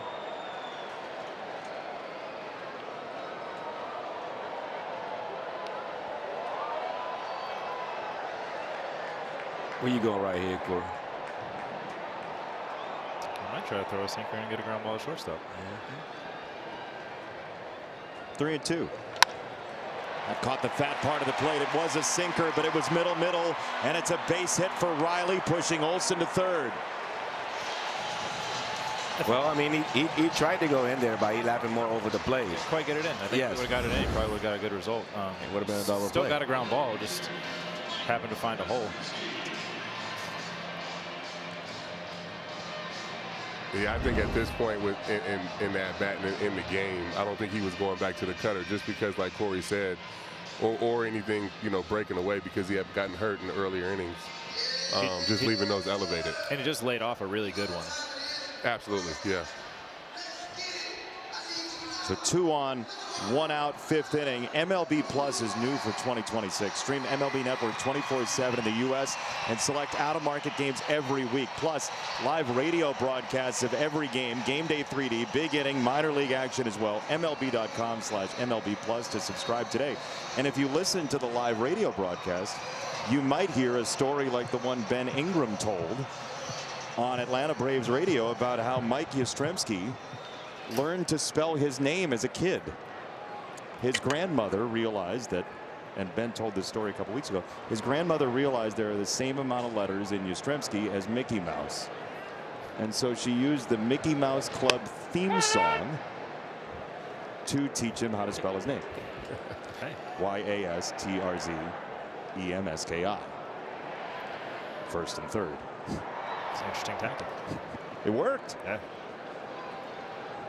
But that's why you subscribe. 0-1. Yastrzemski reaches out and flies it foul. CC, were you always on the spelling of Sabathia, or is it? Yeah, I guess so. Didn't need the Mickey Mouse song. But the way you just put it right there, you put music to it. I mean, we could sell that thing right there. Yastrzemski. 0-2 coming. And it's a ball high. 2 on, 1 out. I think the last 2 innings, he started throwing more this fastball, like you said, Corey. He's, you know, everybody was touching the cutter, slider, whatever it is, slurve. But he started throwing his fastball and two-seamer more. Yeah, a little bit of a harder approach. There's a swing and miss for strike 3. He's wanted on the high fastball. That was one at the top of the zone that the voter was talking about earlier. The one before was probably a little bit too uncompetitive to get an offer, and then you come back with that one. Performs really well up there for him. When you say performs well, he gets a lot of swing and miss up there. It's got a lot of ride to it. It looks different than all his other pitches.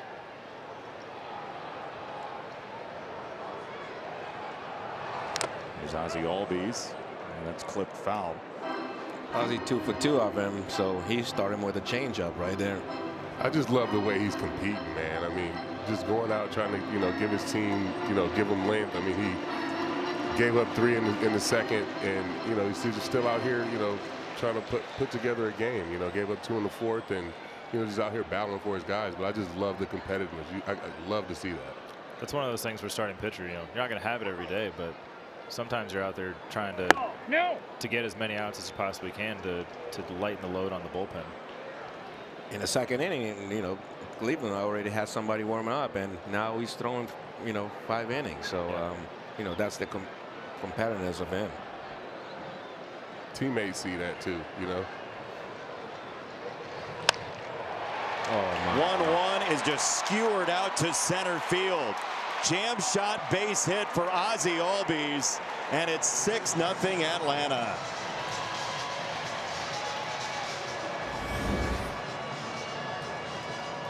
He got in on him, CC. Yeah, it's that changeup. Changeup is kind of been all over the place. It's been up, out, and he got that one kind of in. Hit that one off the end of the bat and got it to center field. Yeah, he didn't get in. He hit it at the end of the bat. 6-0, and the lights are out in multiple ways. That's going to be a pitching change for Cleveland. Thirds for Tanner Bybee tonight, 11 hits. The 6 earned runs could grow with 2 runners on that he hands over to Colby Allard, the two-time Atlanta Brave, and he'll face Kyle Farmer pinch hitting for Dom Smith. He made his debut, Allard did, with Atlanta in 2018, was traded to Texas, and then came back in 23. And he nearly hit Farmer. Big prospect with the Braves for a while. First round pick 11 years ago.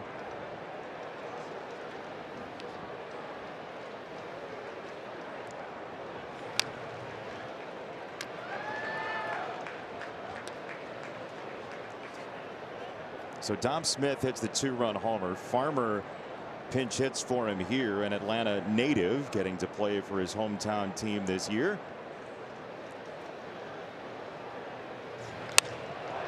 And Farmer shoots it down the line. It hugs the chalk, rolling into the corner.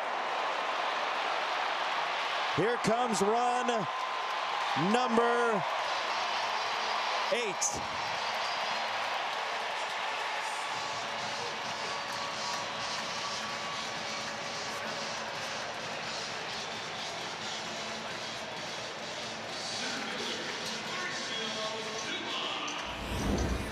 Look like a curveball, elevated, left up. Yep. Just hang it, bang it.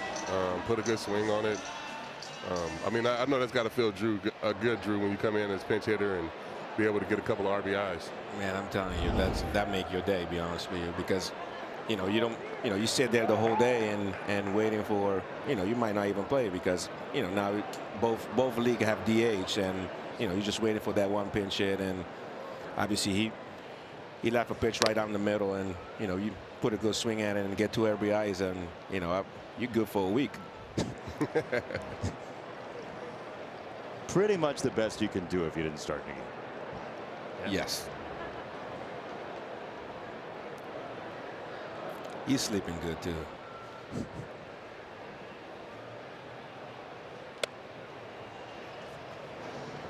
Dubon run off the plate there by Allard. 8-0 Atlanta, trying to pick up win number 10 this year.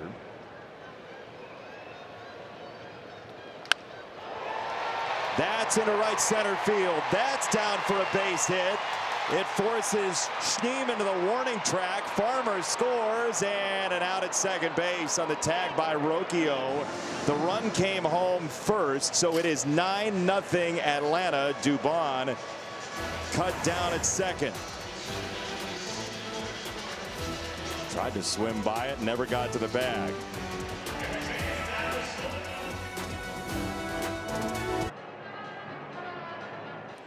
(9-0) Atlanta with the lead in the 6th inning, and Chris Sale still on the hill. He throws ball 1 to Rhys Hoskins here in the 6th. Chris now 37 years old, a Cy Young winner just 2 years ago. 7 years with the White Sox, 6 with the Red Sox. Hoskins, a long fly ball to center field. Dubon back at the track. It's gone. Cleveland's on the board. Rhys Hoskins has his first Guardians home run.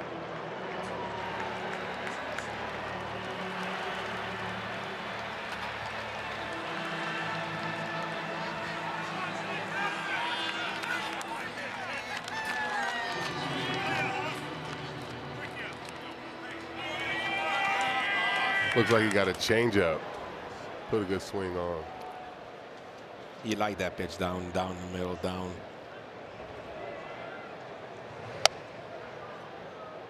Manzardo takes the ball. Here it is again.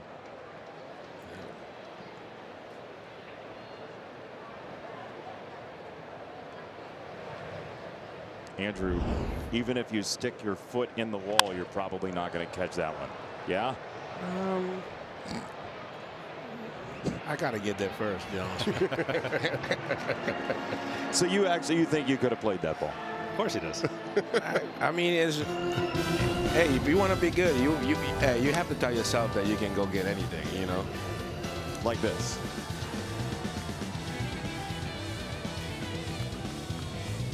You just plant your foot in the wall and the catch happens. See, that one was going to stay in. You know, that was a easier than that what just went over the wall. And you guys were talking about earlier about Drew being, you know, inspirational to the kids in Curacao. He was inspirational to the kids here too.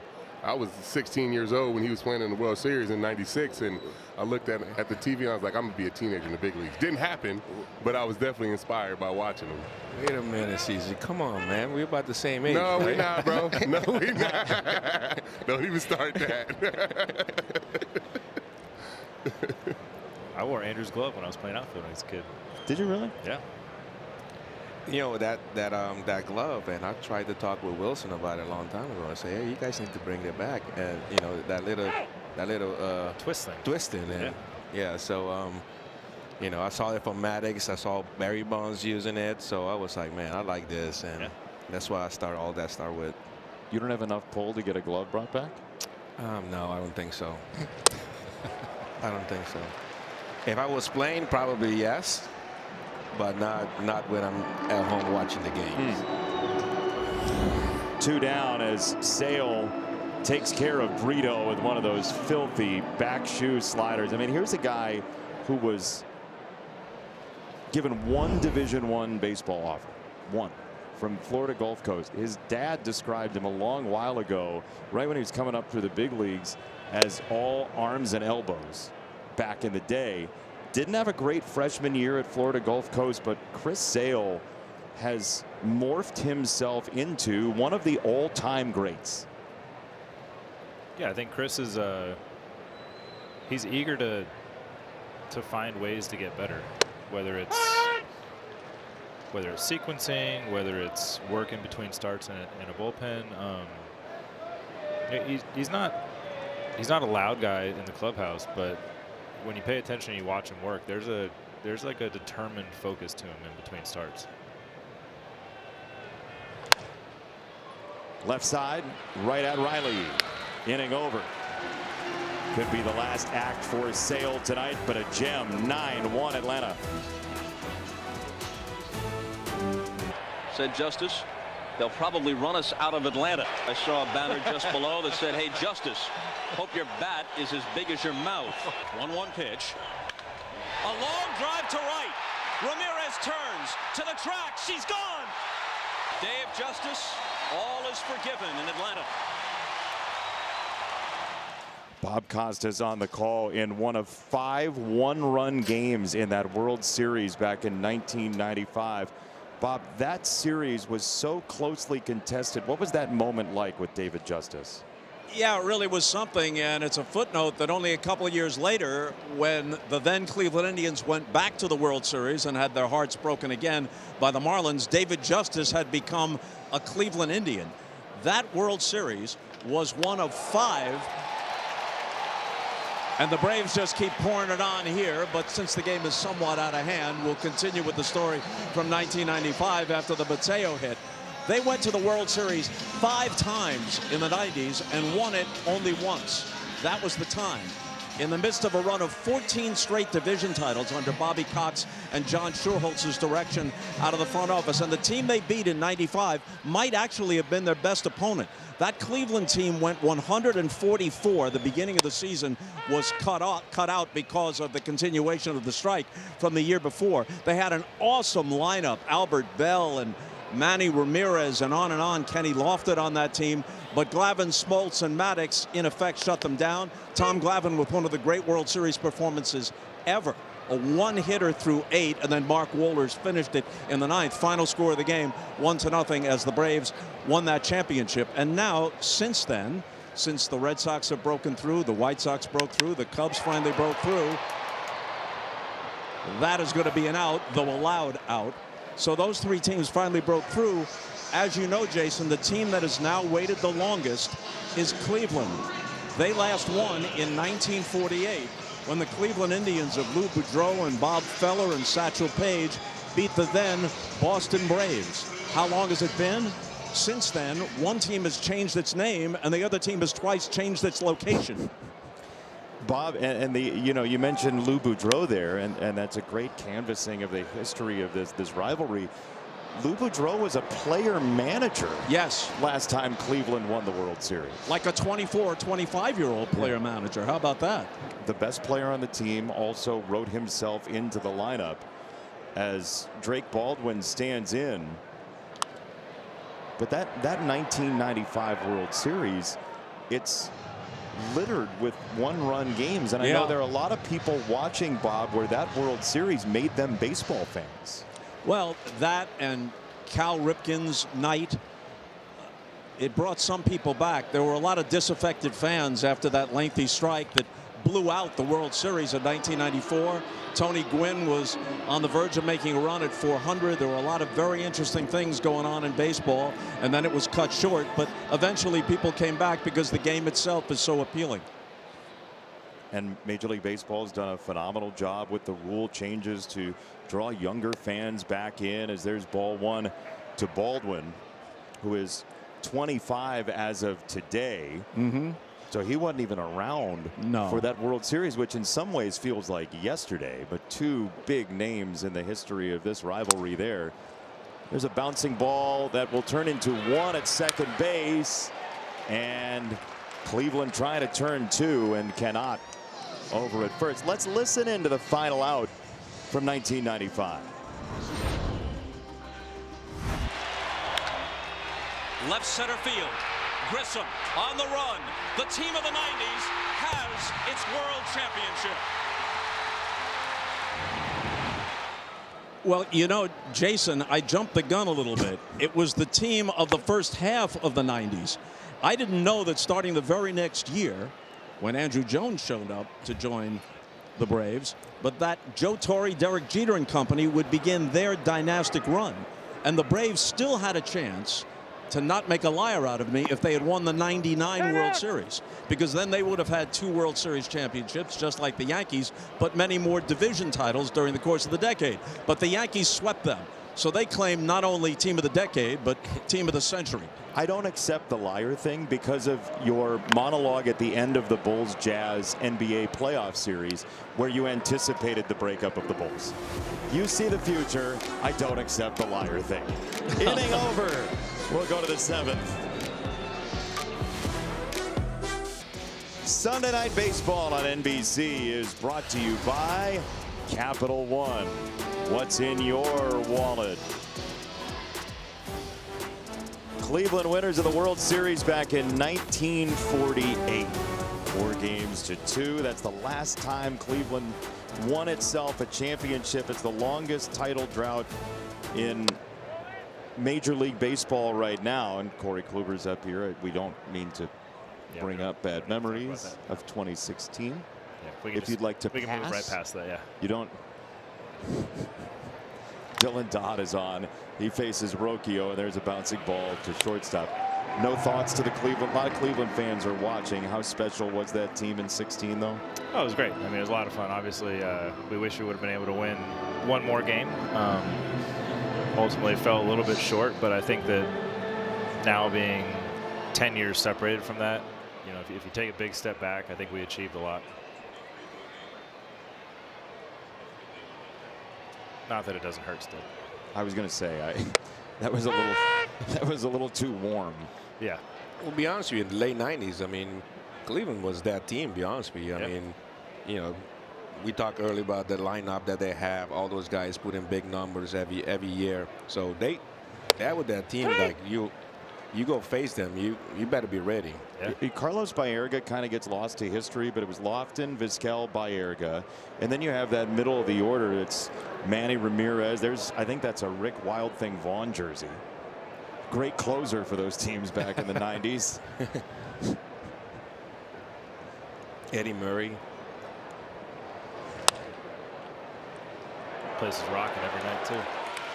Oh yeah, the sellout streak they had once that place opened as Bo Naylor's going to hit. But first, the first Saturday in May, high fashion meets high stakes. The Kentucky Derby, where the real photo op is at the finish line, and down the stretch the freeze comes. It's May 2nd on NBC and Peacock. The Freeze and Bob Costas, 2 legends. That is amazing. Bob, had you met the Freeze before? I had not met the Freeze. I had not. He's one of the few superheroes that I was not personally acquainted with. Bob, we need you to race him next. Did you challenge him? He was out of breath. It wouldn't have been fair. Tickets for that race would be through the roof. The price. He'd have to spot me more distance than he gave that young lady earlier. That's a terrifying race. I don't know that I'd ever say yes to that as a fan. I think it's a lose. Gentlemen. Yeah. CC, you in? You got your knee replaced. I need to start in center field, though. Start me at Papa John's. I watch a bunch of time. He sized the people. He know who can run. I mean, sometimes he start at Quick Creek. You know, I think he gave that young lady to Papa John, but he know who he's going to race against, and he's getting that good distance.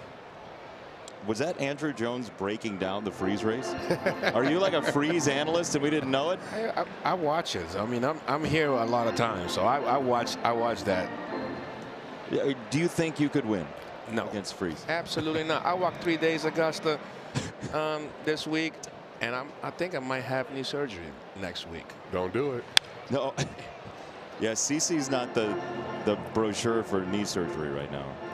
Not right now. Maybe a couple weeks from now, I'll tell you, but not right now. Don't do it, Drew. You look pretty chill in your perch over there, though, I gotta say. It's good. It's got good weather. I haven't been this close to a big league dugout in a long time. This is awesome. 2-2 from Dodd to Naylor, hitting for DeLauder. And this is a fly ball into right center. It's Dubon making the catch. And that's a 1-2-3 inning as quick as the freeze.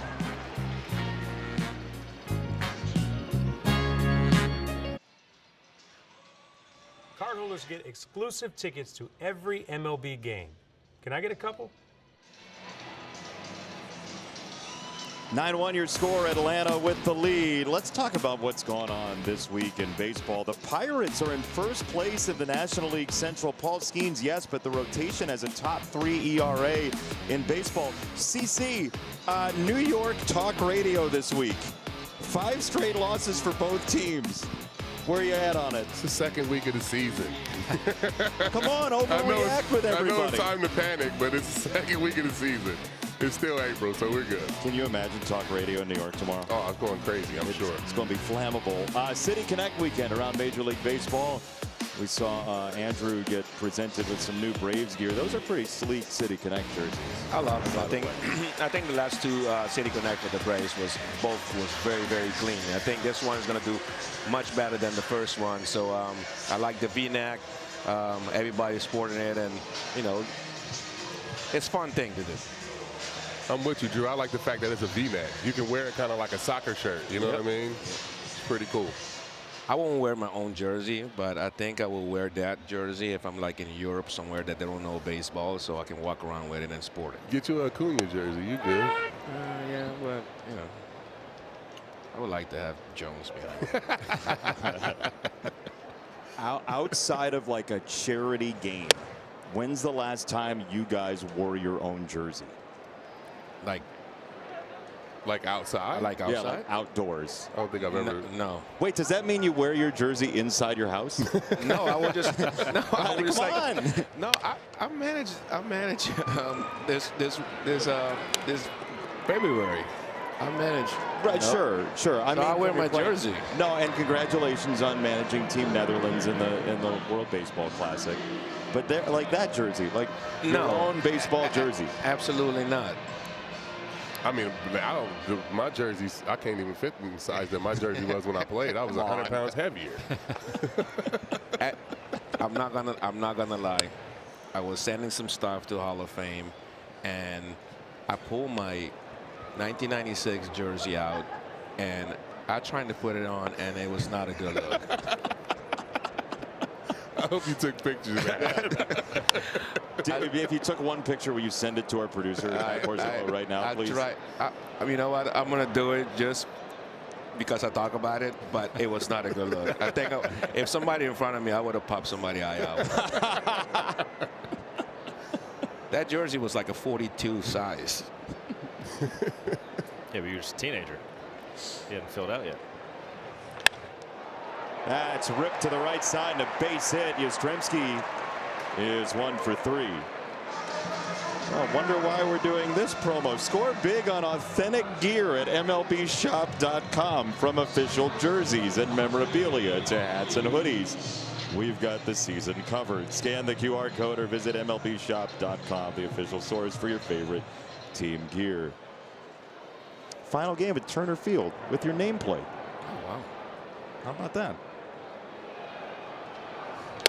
Here's Ozzie Albies going from the right-hand side. He's got to be careful on this side because, you know, I think he's going big fly on this side. How about this, guys? 6 through 9 hitters are 10 for 12. The ground ball to third. Ramirez starts it and just one.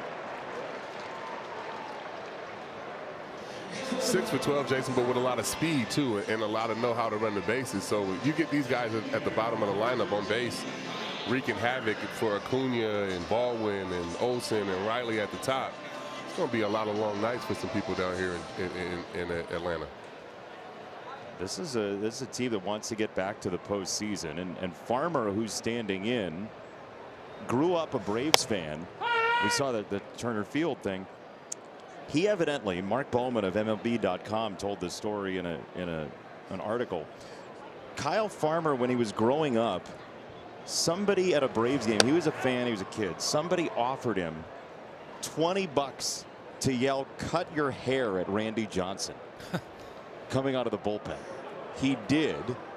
Randy, evidently, as Kyle remembers it, looked at him, smiled, and winked. Now, you know, some people say, I grew up a fan. That's real fandom. Heckling the other team. Heckling Randy Johnson. Yeah. Heckling a good pitcher. I hope it was not that day he threw no hit against us. No. Here's a ground ball to third. Ramirez will leave it. It's the shortstop, Rocchio, and the tag is there by Rhys Hoskins to retire the side. Close play at first. He did get him. Hitting over. Sunday Night Baseball is on Peacock. Next week, Ronald Acuna Jr. and these very Atlanta Braves head to Philadelphia to take on Bryce Harper and the Phillies. An NL East matchup in the city of brotherly love, only on Sunday Night Baseball, live on Peacock and NBCSN. CJ Nitkowski, John Kruk, and Anthony Rizzo, part of the broadcast team next week from Philly, as Jose Ramirez stands in at 1 for 3 in the game. He stole a base. He got into scoring position. But boy, Cleveland was not able to pay off those base runners early against Chris Sale, and that snowballed on him. Yeah, they had some opportunities early, and to CeCe's point, when you got a guy like Chris on the mound, and you got to take advantage of those early, because when they settle into the game, it just gets tougher and tougher. Ramirez laces this to left field, and a jumping catch out there by Yastrzemski. What an effort for out number 1.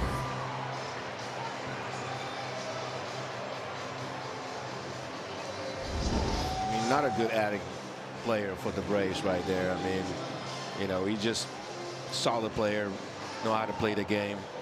I mean, you just go out there and do his job. One down for Fry. So Jose Ramirez likely will finish the game 1 for 4 tonight, although he is all over the leaderboard for Cleveland.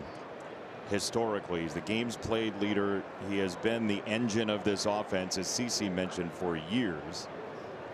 As Fry, who's moved to right field, stands in. To be honest with you, for how long that, you know, Cleveland Guardians now been in the game, for him to end up leading by game play, that's a great accomplishment. And for a guy that, you know, wasn't a crazy highly touted prospect, got called up in 2013 to run the bases in September in the postseason. Not sure he or anybody else imagined this is what he would turn into. That's incredible, though, Corey, when you said that. When you said that earlier today, like I didn't realize that he came up to be just the extra base runner. And now we're putting his face on the Guardian statue, CeCe. Yeah, he turns into a Hall of Famer. #1 all-time in extra base hits for his career with the organization. Home runs, stolen bases, both of them. He's number 2. And then since 2016 around Major League Baseball, as there's strike 3, John Tumpane gives the slash for out number 2. What's he on the verge of? 300, 300? Is that correct? Yeah, he'd be one of 9 players all time to have 300 home runs and 300 stolen bases. And look at this, guys. He's still got the bat in his hand thinking about the night. Well, yeah, he just hit a missile right there, so that probably felt good. So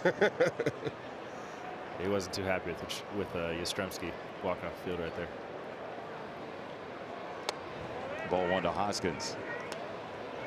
I mean, when you're in the company of both Kenny Lofton and Jim Thome as an individual player, considering how great they were at what they did specifically, that is an all-time player. Absolutely.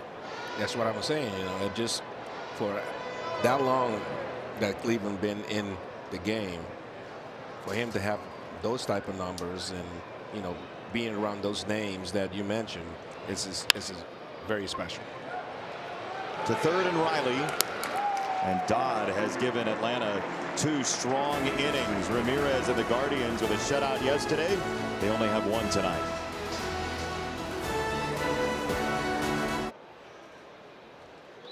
T-Mobile, America's best network, connects you to America's pastime. Bottom of the 8th inning here in Atlanta, 9-1. The Braves with the lead, and Mauricio Dubon takes ball 1. Popped up third base, and Schneemann moving in there for Ramirez, and it's foul. CJ Kayfus is in the game to play left. Angel Martinez moves to center, and then Schneemann shifts to third. CC Sabathia downstairs, Andrew Jones, Corey Kluber, Jason Benetti, our entire crew.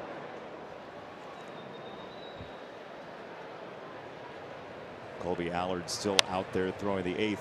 Corey, who was the first person to call you Klubot? I think it was Jordan Bastian.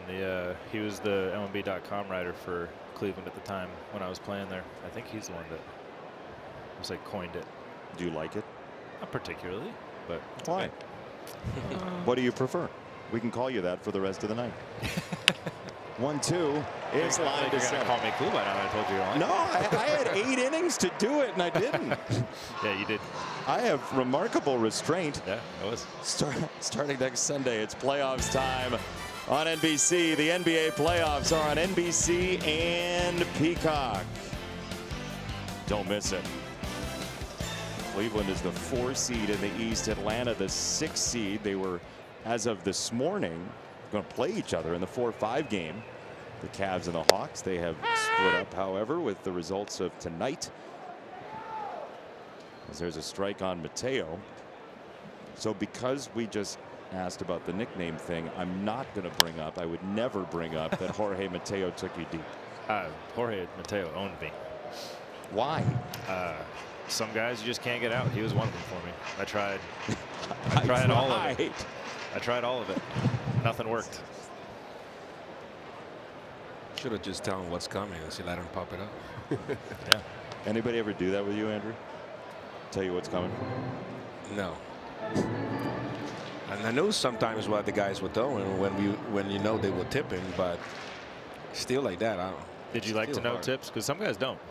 Which is trust surprising me, to me. I would love to. If somebody tell me everything was coming, I'm all over it. Yeah. I would think as a hitter you would want to know what's coming, but there's guys that say that it messes them up. Corey, do you feel better that Jorge Mateo is 4 for 4 against somebody else tonight? At least it's not just me. These guys at the bottom of the lineup are raking. Yeah, they are. I mean, gosh, It's got to drive you nuts, CC, when the bottom of the order beats you. I mean, when you got a lineup like this, though, when it's put together like this, I mean, you got to expect them to, you know, they're going to hit top to bottom. But, I mean, just the way these guys have been setting the table all night. I mean, Jorge Mateo's 4 for 4. Mauricio's 3 for 4. I mean, Dom went deep. Farmer has a double down the line. I mean, it's been unbelievable what they've been able to do to set the table for these guys at the top. It just makes it that much harder to face Acuna, Baldwin, Olsen, Riley when you got all that traffic on the bases too. CC, you keeping score down there? You remarkably had all of that covered. You keep score? I do keep score. Really? Yeah, I'm a nerd, man. I love to keep score. Will you show us your scorecard? No. No? No, I got horrible handwriting. Oh, come on. Nah, you don't want to see Hold this it thing. up. No, it's on the iPad, by the way. Oh, you keep it on the iPad. Yeah. Okay. I was about to say, Cece's you're the only one that know what you wrote. But yeah, no, I like to know what's happened in the game, and it's just from charting. Did you like charting? Not everybody likes charting when you used to sit behind home plate and keep track of pitches. I did not like that as a minor leaguer.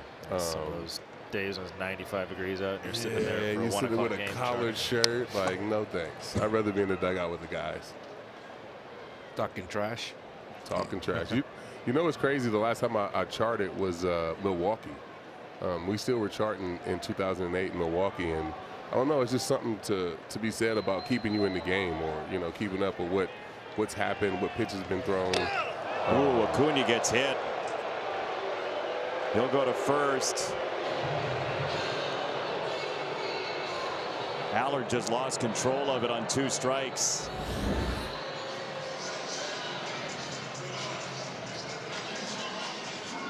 Took his belt off. Almost undressed him, huh?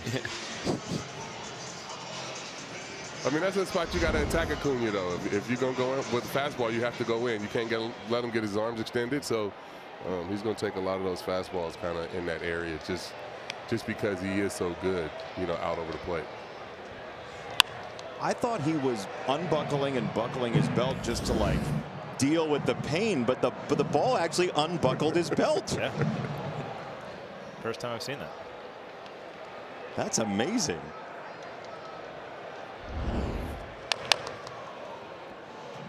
Yeah, he's using the old school leather belt right there. He's not using the new ones that everybody have that design their own belt now. He's using the old school. Belts have become quite the fashion accessory. Hosey's got his face on his belt. Yeah, he does. He does. That's Hosey. 0-2 opposite way and foul. Okay, so the Braves tonight, StatCast 3D powered by Google Cloud, 13 singles. We know in Major League Baseball, if you out-homer the opponent, you're probably going to win. But this is the type of dimension an offense can have, especially in the postseason against the best pitchers. You get to the postseason and you're facing every team's top couple guys. You can't afford to be striking out in big situations.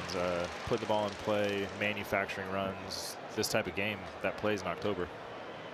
And the singles combined with the speed can turn into triples and doubles, right? So just getting guys on base is the key when you have that type of speed. Well, the first and third, the first and third is the big part of it. And that's what we was talking about earlier with Ramirez. He's such a good first and third base running player. If you get everybody can do that all the time, you just put pressure on the pitcher. Yeah, always looking to take that extra 90 feet, right? And I mean, they did that. Baldwin there didn't have to bust it down the line like he did. He wanted the RBI. He got it. It's now 10-1.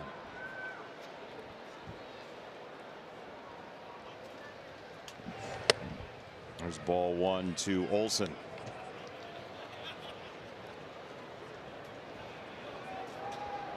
Braves have some slick jerseys. They got a good lineup. Good lineup of uniforms. They have a red one that's pretty good.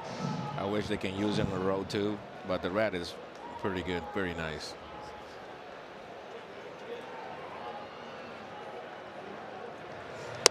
Matt Olson back in the lineup once again tonight. Walt Weiss said to us before the game, I don't want to be the guy who messes this up. He's now tied for 11th in consecutive games played with Nellie Fox, the great White Sox player. There are some in striking distance this year as he tags this ball, and that is absolutely, it's just off the wall. It's going to be a double for him. Wow, Fry didn't move at all. He thought either it was gone or he was going to play it off the top of the wall, and it's an RBI double to make it 11-1. I think he thought he got that. Well, you can see the bullpen. I mean, the dugout is giving a lot of crap right now for not hitting it out. Fry was setting up shop for the bounce, and it was just off the top of the wall.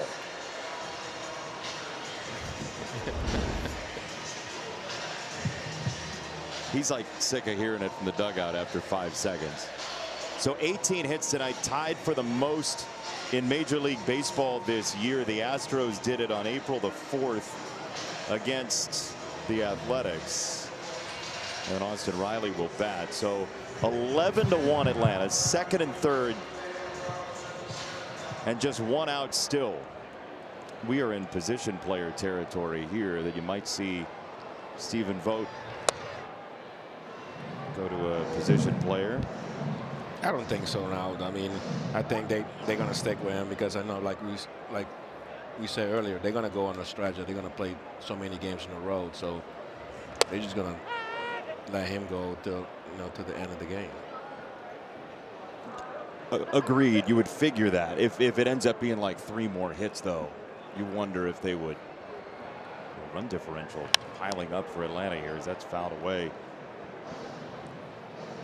And Ace has all the power you need to get the job done right. With the best power brands all under one roof, like Steel, Eagle, Milwaukee, Craftsman, and Toro. With free assembly and delivery or ready for pickup in just 15 minutes. Ace is the place with the helpful hardware, folks.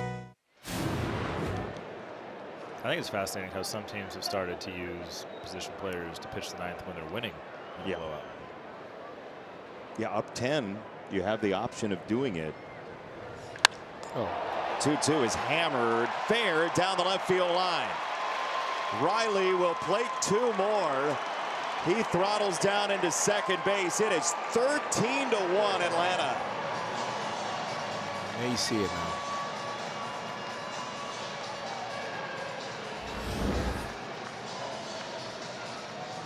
The one piece of it is if you leave Allard out there, it's so early in the year. If you have a rough go of it tonight, which he already has, then you need like 6-7 outings to right the ship. Yeah, he's at 61 pitches right now, too. Well, I think I see a lot happen now, though, when these guys go that long and then if they have option, they send them down and bring somebody else up to, to take his spot because they're probably not going to use him again, for another. It's going to take some days. 4 days, you know what I mean? 60+ pitches. Yeah. The thing is, though, he's a starting pitcher, though. I mean, he used to be a starting pitcher. Yeah, they've used him in a long relief role. There are tumbleweeds in the bullpen right now. It's position player or bust. I always got that. I understood, when a guy got sent down, but I never thought that was fair. No. This guy comes in and stinks. He's filling a void for you and giving everything he's got, and then he gets sent down after a game like this. If that happens, I always thought that wasn't. I never liked that.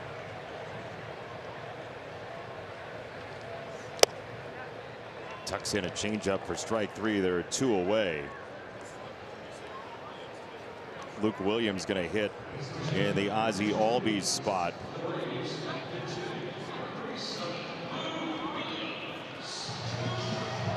Nowadays, you have to worry about the amount of options somebody has. You can only send the same player down a handful of times. Yeah. Williams takes high, ball 1. I feel like it's most of the time those guys that the long guys from the bullpen is the one that always get that. We were talking about earlier things that go somewhat unnoticed, but guys appreciate in the clubhouse. It's something like this is a perfect example where they're in the middle of a stretch of 13 in a row, and you got a guy out there trying to finish the game to save the rest of the bullpen because there's no telling how often they're going to need him over the rest of the stretch. Yeah, you're right about that.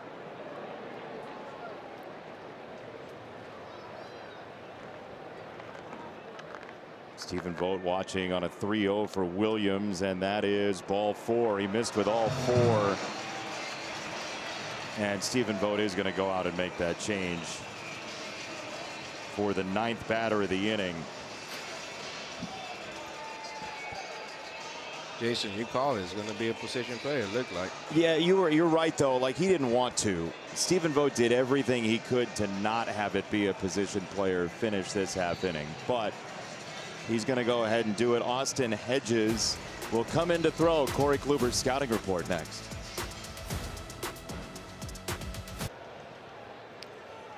Austin Hedges was very ready to throw his first pitch. He piped a strike and then went changeup to miss to Kyle Farmer. Corey, your thoughts on his mechanics so far? Solid delivery, a little cross body, maybe some deception there. Well, it's his 9th time on the mound as a major leaguer. He's thrown 8 times before this, so he's used to it. Yeah, he knows what he's doing out there. And that on 2 strikes is going to be the final out of the 8th inning. C.J. Kafis, a third of an inning clean for Hedges, 13-1.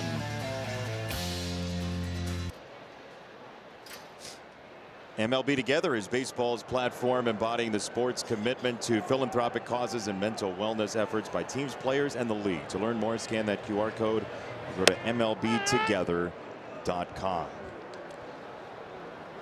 Dylan Dodd, up from AAA, has given the Braves 2 solid innings and looking for a third. Just added to the roster today as a ground ball to first will create out number 1. So we have seen hitters pitch in this game, but for equal time's sake, we might as well show pitchers hitting as well.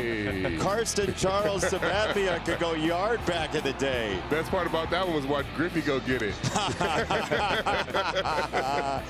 This one at Dodger Stadium. They traded for you for your bat in 08, didn't they?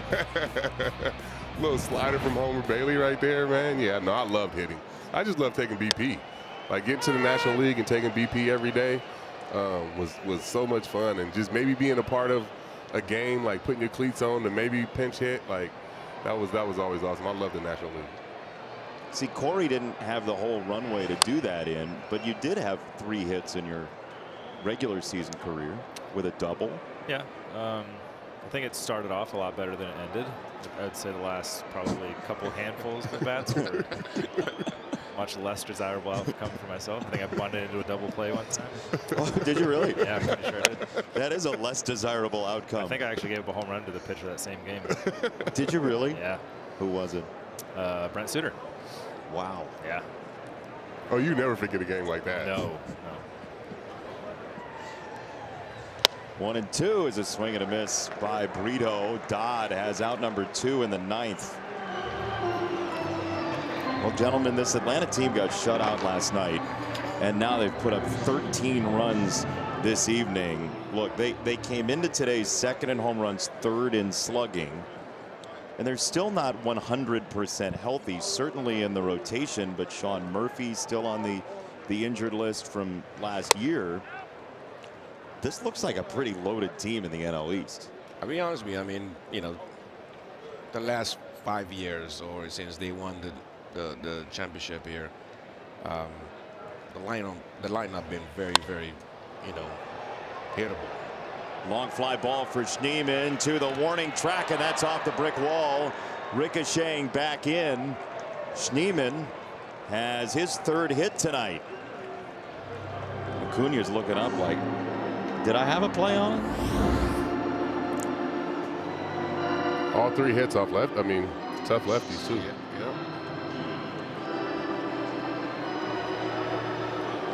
He's not sitting against any lefty no more. Him or Delauder. I like both. All him and Delauder. Their at bats tonight were very impressive.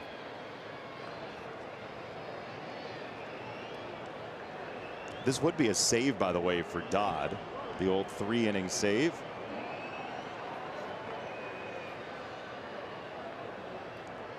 It would be his first major league save. Be a nice way to get one. Take it if it's offered. I don't recall he was doing it in AAA. I think.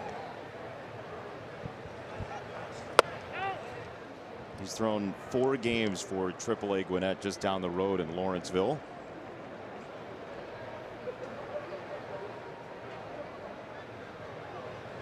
One and one for Rocchio. Sky high straight away. And that is that. Atlanta is the only team left in baseball not to lose a series so far this year. The Braves 13-1 over the Guardians in the rubber match tonight in Atlanta.